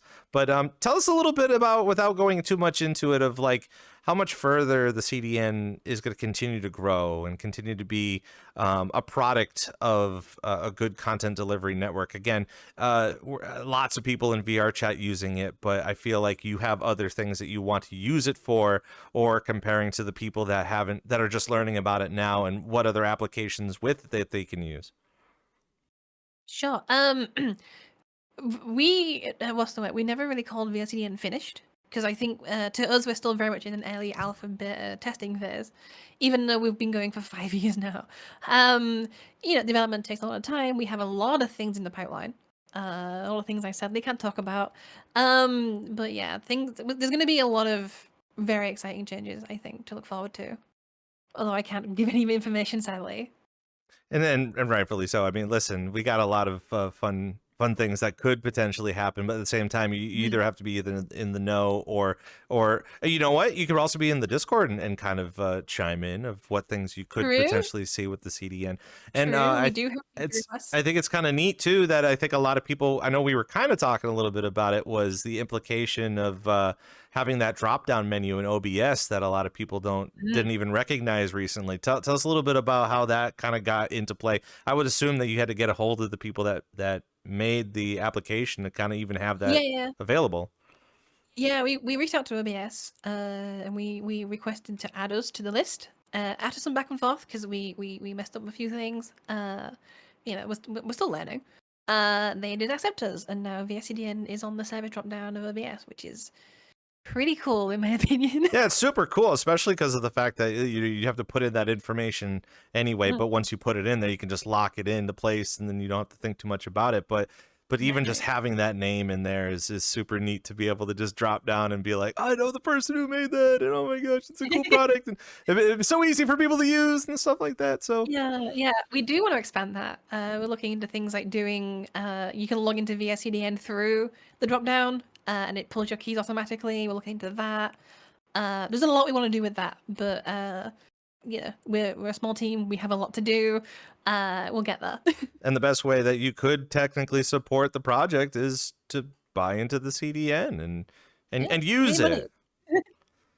Well, even if you, even if you don't use it, I mean, still support it, right? You could still do that. Yeah, funding the project helps us a lot. You know, it is a crowdfunded project. Everyone's paying for the network as a pool. The more people that are on board and paying for it, the more things we can do. The bigger it can be. I think the real question of this whole show would be, what are we expecting more from DJ Jazzy Senpai in the future? Ooh.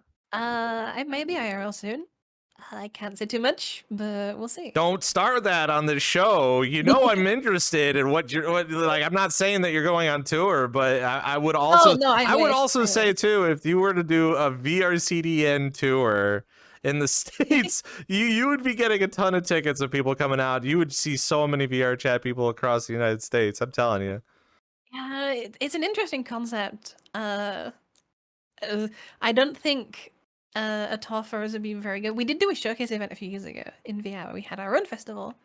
And as fun as that was, it made the three of us realize that we just want to be in the background. I just want a VRCDN t-shirt. That's what I want. Ooh, we should do t-shirts. We were in talks with a company called Sock Dreams to make something called Programmer Socks, which is, you know, the meme where programmers wear thigh highs. We were gonna make Programmer Socks. But like black socks with the teal trim.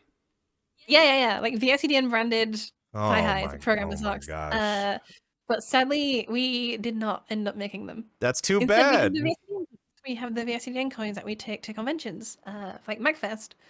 And some upcoming ones that I can't talk about. I'm just saying, maybe you should reconsider, because you already know someone that would buy that. So yeah, I know a lot of people who would buy that. Those seem really comfy. We do have what we call the developer hoodie, which is what I was wearing at MAGfest.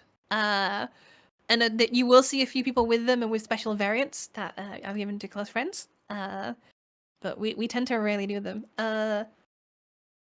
Yeah, right. So I'm reading the chat. Programmer Socks. I really want to do them, but it's a hard sell for us because only I want to do them. Yeah. Nia also asked about VRCDN on the con circuit in the booth. We have been asked to do that. You know, with Project Community, I think, and VCat. For us, it's a little difficult because we're not 3D artists. We don't 3D model. We program. So it's a little out of our. I mean, we could probably throw something together, but it's a little outside of our knowledge pool to do 3D modeling. Sadly, I think it's a matter of just a regular con circuit. I will say that the best way to get VR applications into regular convention, anime convention, pop culture convention scenarios is requesting for it. You know, it's not a matter of I wish. It's you should tell them. Tell them that that you want these people to show up, and then they will get in contact with who they need to contact. Because again, having this service and being able to either meet you or your team or somebody, a representative, and be able to explain the process, even in a pop culture convention environment too, like you said with the video games and D&D and stuff like that, super helpful within that whole concept. There are people that are genuinely interested in it, and they will approach you and be able to ask those questions. But no conventions believe that exists yet until they know from the people that want them to be there. So that would be a really good implication. Before we get out of here, we just have a couple more minutes left of the program. we do have a rapid fire amount of questions. If like, I know Sure. you watch the show, so you kind of know what to Yeah, I expect know a what little these are. bit. I know what these are gonna Okay, be. so hopefully that hopefully you'll be able to give us a really good answer on it. But as we start, what is a really good word of advice for anybody that either wants to DJ, maybe do one of the two, or one of each. So one of someone who wants to get into DJing, or maybe a word of advice of who wants to actually create kind of a list of networks, or even learn about coding or something. What was a good word of advice for both of those?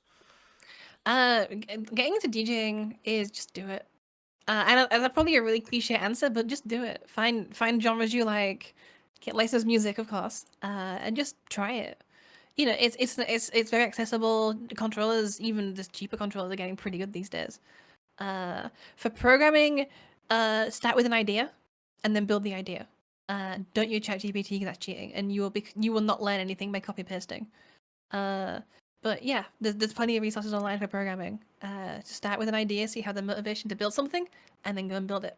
Good AI technology is always good as a tool. Than AI is an assistant. Do not use it as the thing. the primary role for the job. Yeah. Be the primary role for the job. And definitely helps out, no doubt. Of course, the question we ask all the time towards the end of the show: who are the top 3 DJs in VRChat that we need to get to experience? Oh, that's cruel. Because as owner of VRCDN, I can see all DJs streaming it all the time, and I can hop into any of their streams with one button. Gosh. So you should already know all the DJs then. And that's basically what you're trying to say. Yeah, but there's like 3,000 of them that I know. Right? And that's who I gotta call Stabby out because I think she called me out last week. Wally, Tentablist, very good at what he does. I'm gonna feel mean now.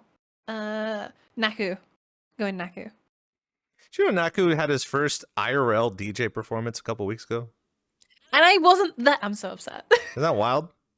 The fact Yeah, that it is he wild. performs all the time in here, and then it's just like Yeah. first performance ever. So Yeah, no, Naku's very talented, very cool guy. I've known him for a while. should see his brother perform yeah. too. I mean, he talks about his brother a lot, but oh my gosh, his brother. That's Yeah, conversation for another day. I followed his brother on YouTube when I was in high school. It was yeah. Before we get on out of here, of course, where can we find you and the VRCDN online? VRCDN.live or Jazzy.land. That's where I am. Perfect. Simple. Easy. Yep. If you're not already there, you should already be there. And of course, you can click on the links there to go check it out yourself, because you should. And that would definitely help support Jazzy, not only within their means, but at the same time, the product of the VRCDN, that's always seems to be a very popular thing. And if you're not a part of it, then you should probably be a part of it. That's kind of how that support works. But Jazzy, always a pleasure to be hanging out with you, and even more of a pleasure to answer all of my crazy questions during the show. Yeah, no, it was great. You did good. I'm proud of you. I'm glad. Maybe next time you'll be in the seat. Then you can start. I mean, obviously that seems something that you want to do. So I mean, we'll try to make it work in the future. But guys, thank you so much for coming by for VRCDJLIVE, and that actually kind of does it for our programming for April. As believe it or not, next week starts May 1st on a Thursday, and wouldn't you believe it, we've already we were able to present our listing of programming for the rest of May up on social media. But for those people that are actively interested in it, we're going to go ahead and showcase it here on the stream. Coming up on May 1st, we have Rue on the show, who's going to be coming in to not only talk about everything that she's got going on in her regular life, all the things that she's passionate about in game, as well as Kaleidoscope. That's a very big contribution to the VRChat community.